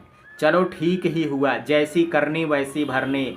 उसके साथ ऐसा ही होना चाहिए था, सौर गुस्से से कहता है। हाँ कह तो कुछ कुछ ठीक ही रहे हो। ओके, अब मैं हॉस्पिटल से निकलता हूँ। रुचि मेरा इंतजार कर रही होगी। मैं अपनी पत्नी के पास जल्दी जाना चाहता था, उसकी शादी के 1 साल हो चुके हैं। हाँ हाँ जल्दी जा वरना मारेगी। हा हा हा का करके हंसता है। अच्छा बेटा, जब तेरी वाली आएगी ना तब तुझसे यही कहूँगा। ओके फोन रखता हूँ, बाय। वो दोनों बाहर से सुन करके खुश हो जाती हैं और लंबी सांस लेती हुई वहां से निकल जाती हैं। काजल को आनंद के बारे में सुन करके अच्छा नहीं लगता, फिर भी वो टेंशन से निकल चुकी थी। आज उन दोनों को सौर कॉलेज छोड़ने गया था। जब गेट पर ही रूमी खड़ी दिखी, उसे देख करके बहुत खुशी होती है। गाड़ी रुकते ही वो काजल से मिलने आती है और तीनों बातचीत करने लगती हैं। सौर उसकी ओर देख करके मुस्कुराता है, उसकी भी नजरें सौर पर टिकी थी। वो भी मुस्कुरा देती है। सौर के होंठों पर गुनगुनाहट आ जाती है। वो उन लोगों को बाय बोल करके चला जाता है। कुछ देर बाद मोनी भी आ जाती है और वो दोनों काजल और रितु से रात हुए घटना के बारे में पूछने लगती हैं। रितु पूरी बात बताती है। आनंद की वजह से लड़कियों में अजीब सी दहशत फैली रहती थी। वो एक तरफ से सबको परेशान करता था और भद्दी ओछी बातें करता था। उसकी गंदी बातों का शिकायत कोई करती भी थी तो कुछ नहीं हो पाता था, क्योंकि वो अपने पापा की बदौलत बच जाता था। उल्टे उस लड़की को ही चेतावनी मिल जाती थी कि किसी पर इल्जाम लगाने से पहले सोच लिया करें। अब ऐसा नहीं होने वाला था, जान करके वो दोनों भी खुश हो जाती हैं। वो लोग बातें करते हुए अपने अपने सेक्शन की ओर बढ़ते हैं। समय धीरे धीरे बीतने लगा था। उन चारों की पढ़ाई जारी है। साथ ही सौर और रोमी का आंखों ही आंखों से पसंदगी भी उन लोगों को पता चल चुके थे, पर वो तीनों चुपचाप उनका मजा ले रहे थे। वो चारों अपने प्रथम वर्ष की परीक्षाओं में अच्छे नंबर लाई थी और अब उनकी द्वितीय वर्ष की पढ़ाई जारी थी। इन्हीं दिनों रितु के शादी के प्रति एक रिश्ता आया, जिसे सौर अनदेखा करता है क्योंकि वो उसकी पढ़ाई पूरी करवाना चाहता था। पर ममता जी चाह रहे थी कि ये शादी कर ले, क्योंकि लड़का सरकारी नौकरी में था। साथ ही उसका घराना भी अच्छा था। लड़का बहुत ही सुंदर था और उसका आचरण काफी अच्छा था। वो लोग एक बार आकर के ममता जी से बातचीत कर चुके थे, इसलिए वो इस रिश्ते से खुश थे। सौर को समझाती है कि रितु शादी के बाद पढ़ाई पूरी कर लेगी, इतने अच्छे रिश्ते को ठुकराना ठीक नहीं है। रितु को भी कोई ज्यादा परेशानी नहीं थी, यानी उसकी भी इच्छा थी कि शादी हो जाए। सौर काजल से रितु की मर्जी पूछने को बोलता है और वो खुशी से हाँ कर देती है। अब वो भी शादी के लिए तैयार हो जाता है और जा करके लड़के वालों से मिलता है। सब कुछ अच्छा था। लड़के 2 भाई 1 बहन थे। बहन की शादी हो चुकी थी और ये बड़ा भाई था मोहित, यानी जो लड़का था रितु को मेले में दिखा था और वो उसे बहुत पसंद थी, इसलिए वो उससे शादी करने के लिए बेचैन थी। सौर पूरी तसल्ली के बाद शादी तय कर देता है और सब शादी की तैयारी में लग जाते हैं, क्योंकि उन लोगों को जल्दी ही शादी करनी थी। कुछ दिनों से काजल को लगता था कि उसे क्लास में आया नया लड़का प्रिंस उसे चोरी चोरी देखता रहता है, पहले तो वो इसे इग्नोर करती है, पर बाद में उसे इसका पूरा यकीन हो जाता है। वो किसी कॉलेज से ट्रांसफ़र करा करके आया था, पढ़ाई में काफ़ी अच्छा था और सबको अपनी बातों से प्रभावित कर लेता था। सारे टीचर उसकी तारीफ करते थे, लड़कियां तो उसके पीछे पागल सी रहती थी क्योंकि वो काफ़ी स्मार्ट और आकर्षक था। पूरे क्लास की लड़कियां उससे दोस्ती करने की कोशिश में लगी रहती थी, पर काजल को इन सब बातों से कोई मतलब नहीं था। जब कभी उसकी नज़रें प्रिंस से टकराती थी तो काजल को उसमें अपने लिए प्यार नजर आता था। उसे समझ नहीं आता था कि जब इतनी सारी सुंदर सुंदर लड़कियों से उसकी दोस्ती है तो वो उसे क्यों प्यार भरी नज़रों से देखता है। उस दिन कॉलेज में वो अकेली थी। मोनी की तबीयत खराब थी, रितु को अपनी शादी की शॉपिंग करनी थी, पर काजल को आज का क्लास अटेंड करना जरूरी था। इसलिए रितु फोन करके रूमी को आने को बोलती है और वो तैयार हो जाती है। सौर जब काजल को कॉलेज छोड़ता है तो रूमी उसके साथ चली जाती है। आज सौर उसे अपने इतने पास पा करके बहुत खुश था। आपकी पढ़ाई कैसी चल रही है? वो रास्ते में रूमी से पूछता है। जी अच्छी चल रही है, वो धीरे से जवाब देती है। आपके घर में कौन कौन है? सौर आज पहली बार उसके साथ अकेले में था, इसलिए सारी बात जानना चाहता था। वो सारी बात बताती, पूरे रास्ते वो दोनों बातचीत करते आते हैं। हवेली में गाड़ी रुकते ही रितु अपना बैग लिए तैयार हो करके आ जाती है और वो तीनों बाजार निकल जाती हैं। सौर चाहता था रूमी उसकी माँ से मिले, पर रितु की जल्दबाजी में वापसी पर छोड़ देता है। अब रूमी काजल और रितु के साथ उसके घर कभी कभी आने लगी थी। ममता जी को वो अच्छी लगती थी। आज ममता जी घर पर ही दूसरे काम में व्यस्त थी तो उन लोगों के साथ बाजार नहीं जा सकी थी। शादी नज़दीक थी तो बहुत सारी तैयारियां बाकी थी। लंच टाइम में वो कैंपस के किनारे लगे पेड़ के नीचे बैठ करके अपनी किताबें देख रही थी। अगले पीरियड में उसे अपना परफॉर्मेंस देना था। पिछले बैच के छात्रों का विदाई समारोह होने वाला था जिसमें सभी को हिस्सा लेना पड़ रहा था। काजल को एक कविता सुनानी थी, वो उसे ही देख रही थी। घर में रितु उसे पढ़ने नहीं देती थी। उसकी मोहित से फोन पर बातें होने लगी थी। वो अपनी बेताबियों का इंतजार करता था जिसे रितु हरदम काजल को सुनाती थी और बाकी टाइम में शादी की तैयारियां करवाती। इसलिए वो थोड़ी नर्वस थी कि अच्छे से कर पाएगी या नहीं। सब हाल में अपनी प्रैक्टिस कर रहे हैं और आप यहाँ अकेली बैठी क्या कर रही हैं? प्रिंस वहीं पास में आकर के बैठता काजल से बोला, मैं भी अपनी प्रैक्टिस ही कर रही हूँ, पर आप यहाँ क्या कर रहे हैं? उस तुनक करके बोलती है, बस यूं ही टहल रहा था तो आपको देख करके चला आया। वो टहलता सा बोला, वैसे आपकी आवाज़ बहुत अच्छी है, बिल्कुल कोयल की तरीके मीठी है। वो उसकी बड़ाई करता बोला, जी शुक्रिया। बोला भी तो इतना कम? अरे भाई, पहली बार हम लोग बात कर रहे हैं तो कुछ ज़्यादा करना चाहिए ना। वो मूड आप सा बोला। वो उसकी तरफ देखते ही जोर से हंस देती है। उसकी शक्ल ही ऐसी बनी हुई थी। ज़्यादा बातें फिर कभी, अभी मुझे ये याद करना है। आप तब तक दूसरों से बात कीजिए, कह करके वो याद करने में लग जाती है। लाइए मैं याद करा देता हूँ, कहते हुए कापी उसके हाथों से ले लेता है। हाँ चलो आप बोलो, मैं सुनता हूँ, इससे आपको जल्दी याद होगा। वो कापी अपने चेहरे के पास रख चुका था सुनने के लिए। काजल को उसकी इस हरकत पर गुस्सा आता है, पर वो ना जाने क्यों उसे कविता सुनाने लगती है। वो बहुत खास है जो मेरे पास है, वो जो मेरा कोई नहीं फिर भी सबसे अपना है। वाओ, वेरी इंटरेस्टिंग, बहुत अच्छा बोलती हैं आप। आपकी तो तैयारी पूरी हो गई है पर मेरी अभी अधूरी है, क्या आप मेरी मदद करेंगे? वो उसकी तारीफ करता पूछता है। वो ना चाहते हुए भी हाँ में गर्दन हिला देती है। वो चट से उसके कदमों में बैठ जाता है और उसका हाथ पकड़, मैं आपसे बहुत प्यार करता हूँ, क्या आप मुझसे शादी करोगे? बहुत ही रोशन निगाहों से बोलता है। ये क्या बेहूदगी है, मुझे इस तरह के ड्रामे पसंद नहीं हैं। वो अपना हाथ छुड़ा करके गुस्से से बिफरती पैर पटकते हुए जाने लगती है। वो उसके आगे दौड़ करके आता है, सॉरी सॉरी, पर आपको बुरा क्यों लग रहा है? मैं तो प्रैक्टिस कर रहा था ना, वो मासूमियत से कह रहा था। वो चलते चलते रुक करके उसका मुंह देखने लगती है। उसका मासूम चेहरा उसकी बातों की सच्चाई की गवाही देता है। प्लीज आप किसी और से करवा लीजिए प्रैक्टिस, मुझसे ये नहीं हो पाएगा, कह करके वो क्लास में चली जाती है। वो गुस्से से दांत पीसते हुए वहां से अपनी बाइक लेकर के चल देता है। उसकी गाड़ी एक आलीशान घर के आगे रुकती है। वो गाड़ी उसके पोर्च में लगता है जहां 2-3 कार खड़ी थी। मेन गेट पर खड़े गेट कीपर से कुछ पूछता वो अंदर जाता है। सीढ़ियों से चल करके कमरे में घुसता है और बेड पर लेटे इंसान की ओर देखता है। वो आदमी मशीनों के बीच जकड़ा सा था और लाश की तरह पड़ा था। वहीं पर नर्स खड़ी थी जिसे वो हाथ के इशारे से बाहर जाने को बोलता है। वो चली जाती है। पास कुर्सी घसीट करके बैठते हुए कहता है, मैं तुम्हारा ये हाल करने वाली को छोड़ूंगा नहीं भाई, उसको तुम्हारे कदमों में ला करके बिछा दूंगा। वो खुद को समझती क्या है, उसकी बर्बादी पर वो सौर प्रताप 8-8 आंसू बहाएगा, फिर भी उसे मेरे चंगुल से बचा नहीं सकेगा। उसका सरपरस्त बना बैठा है ना, उसकी अकल ठिकाने लगा दूंगा। मैं जाल फेंकना शुरू कर चुका हूँ, आज नहीं तो कल तो फंस ही जाएगी।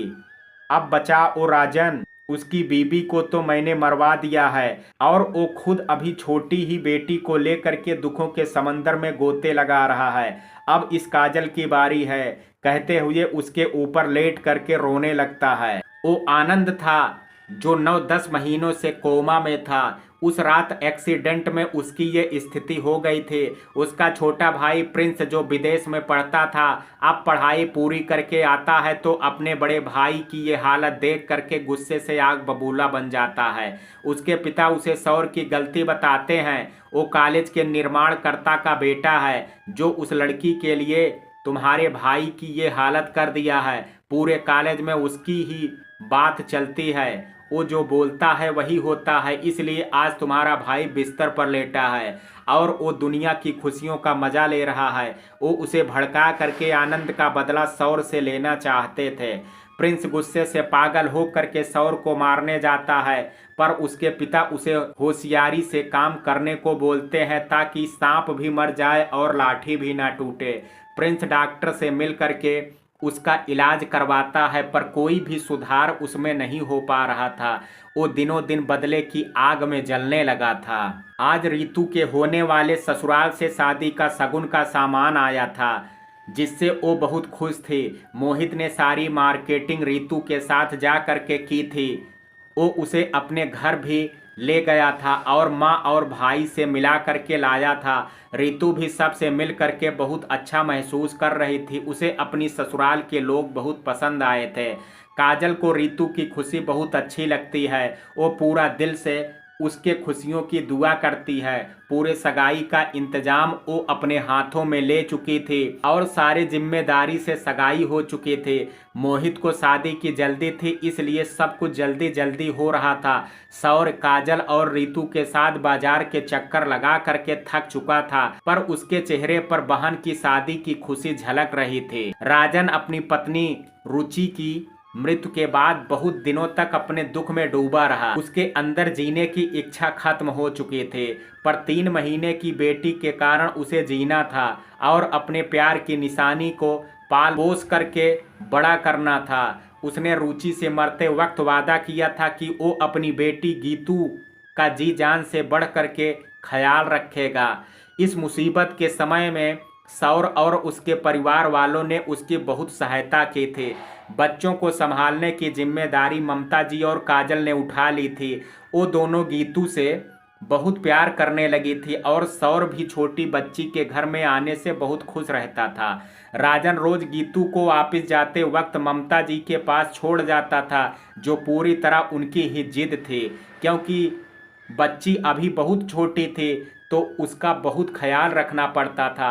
रात को घर जाते वक्त अपने साथ ले जाता था। राजन भी रितु की शादी में अपनी पूरी मदद कर रहा था।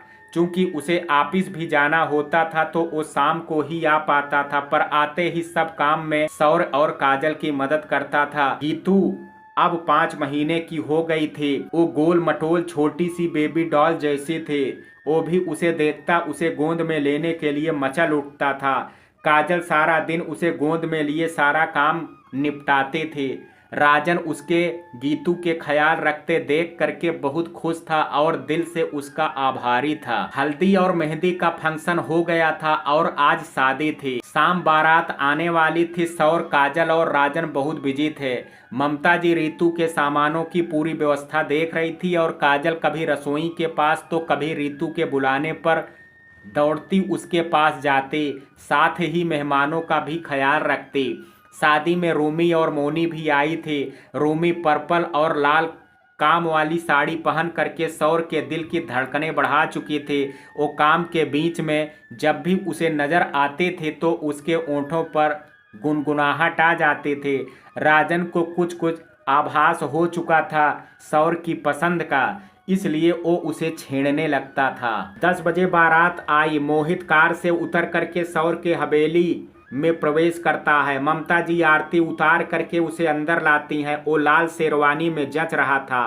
स्टेज पर रीतू मेहरून दुल्हन के जोड़े में उसका इंतजार कर रही थी। वरमाला के वक्त खूब मस्ती मजाक चलता है और इन सब रस्मों में काजल, रूमी, मचनी, सौर और राजन जम करके हुल्लड़ मचाते हैं। सारे रस्मों को पूरी तरह से करते हुए रीतू की शादी खुशी खुशी मोहित से हो जाती है और सुबह वो अपने पति के साथ ससुराल विदा हो जाती है।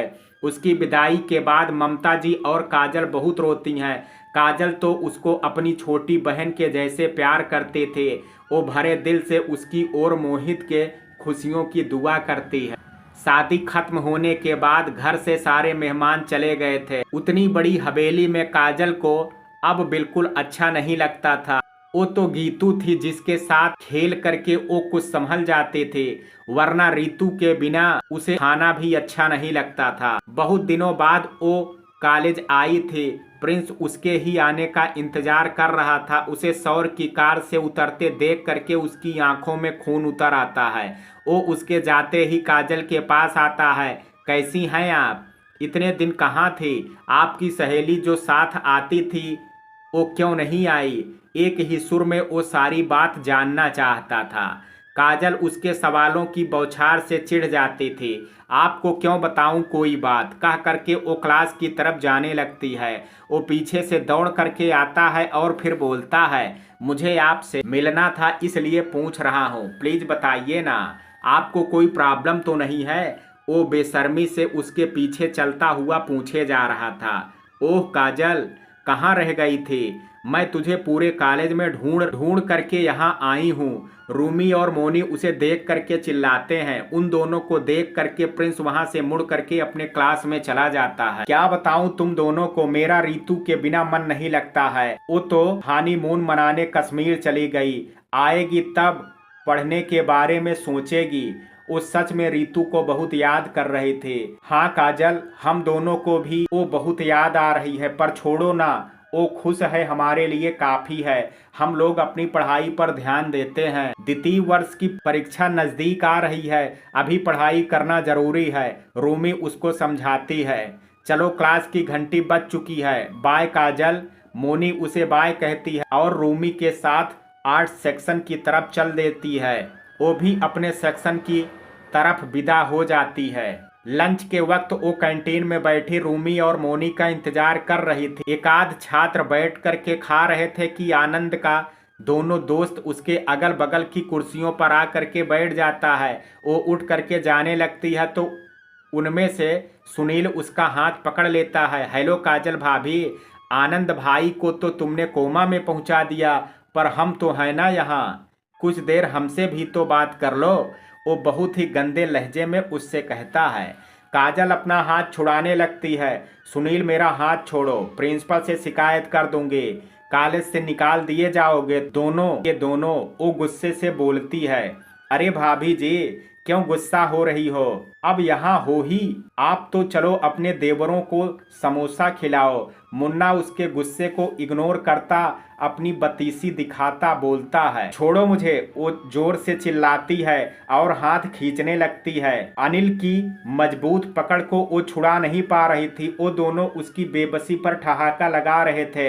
आंसू उसके आंखों से निकल करके गालों पर बह रहे थे। तभी प्रिंस आता है, सुनील को एक थप्पड़ खींच करके मारता है और उसका हाथ छुड़ाता है। वो दोनों उठ करके खड़े होते हैं। सुनील अपना चेहरा सहलाने लगता है। तुम्हारी हिम्मत कैसे हुई इसका हाथ पकड़ने की?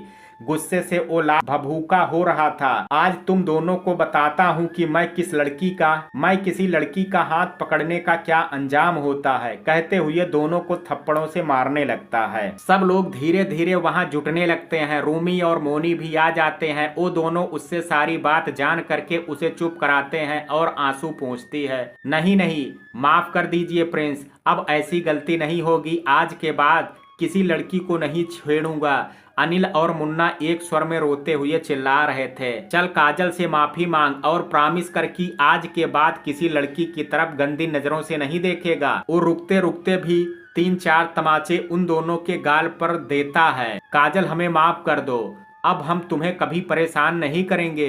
दोनों इसके पैरों में पड़ गए थे। वो हिकारत भरी नजरों से उन दोनों को देखती है। दोनों भागो यहाँ से अभी के अभी, कह करके प्रिंस को धन्यवाद कहती है। आपका बहुत बहुत धन्यवाद प्रिंस, और रोमी मोनी के साथ कैंपस में जा करके बैठती है। छोड़ ना काजल, कॉलेजों में ऐसी घटनाएं कोई बड़ी बात नहीं है। हर रोज का ये ड्रामा है लुच्चों लफंगों का। वो लोग तो ऐसे ही हैं। आज पिटाई के कारण माफी मांग ले, फिर कल वही करेगा। रूमी उसे समझाती हुई कहती है। हाँ पर वो लड़का क्या नाम था? सोचते हुए, हाँ प्रिंस बहुत अच्छा है, उसने अच्छा सबक सिखाया उन दोनों इडियट को। तुम्हारे क्लास में है क्या? मोनी उससे पूछती है। हाँ, कहीं से ट्रांसफर करा करके यहाँ आया है। नेचर का अच्छा है, सबकी मदद करता है। वो पूरी बात बताती है। चल कोई बात नहीं, सब ठीक है, क्लास चलते हैं, हमारे एक इम्पोर्टेंट क्लास है। कह करके मोनी और रोमी उठती हैं। ठीक है, मैं यहीं बैठती हूँ, अब क्लास अटेंड करने का दिल नहीं करता है। कह करके उन दोनों को बाय बोलती है। वो लोग भी बाय बोल करके क्लास चली जाती हैं। आप कब तक अकेली बैठी शोक मनाती रहोगी? वो उसके पास खड़ा बोलता है। काजल सर उठा करके उसे देखती है। मासूम से चेहरे वाला प्रिंस आज उसे अच्छा लग रहा था। वो उसे अपने दिल के बेहद करीब पाती है। शोक नहीं मना रही हूँ, बस दिल नहीं किया क्लास अटेंड करने का। पर आप यहाँ क्या कर रहे हैं? वो उल्टा उसे देखती सवाल पूछ रही थी। सच बोलूं, उसके सवाल पर वो उसे देखने लगता है। मैं आपको ही ढूंढ रहा था, मुझे लगा आप कहीं रो रही होंगी इसलिए आया था। वो सच बताते हुए कहता है। आपका एक बार फिर से धन्यवाद कि आपने उससे मेरा पीछा छुड़ाया प्रिंस जी। वो उसकी दिल से आभारी थी। आपके मुंह से अपना नाम सुन करके बहुत अच्छा लग रहा है काजल, आप मुझे नाम से ही बुलाया कीजिए। वो धीमे से मुस्कुरा करके बोलता है। तभी प्यून आ करके उसे सौर के आने की जानकारी देता है। वो उसे फ़ोन कर दी थी आ करके ले जाने के लिए। ठीक है प्रिंस, मैं चलती हूँ अभी, फिर बात करते हैं, बाय। कह करके उसकी आंखों में देख करके चल देती है। मुझे आपसे ज़रूरी बात करनी है, कल आना ज़रूर आप काजल। वो पीछे से चिल्ला करके बोलता है। वो मुस्कुरा करके चली जाती है। रितु कश्मीर में खूब घूम फिर करके 10 दिनों बाद वापस आई थी। आज वो माँ से मिलने आई थी। सबसे मिल करके वो काजल के कमरे में आती है। कैसी है तू काजल?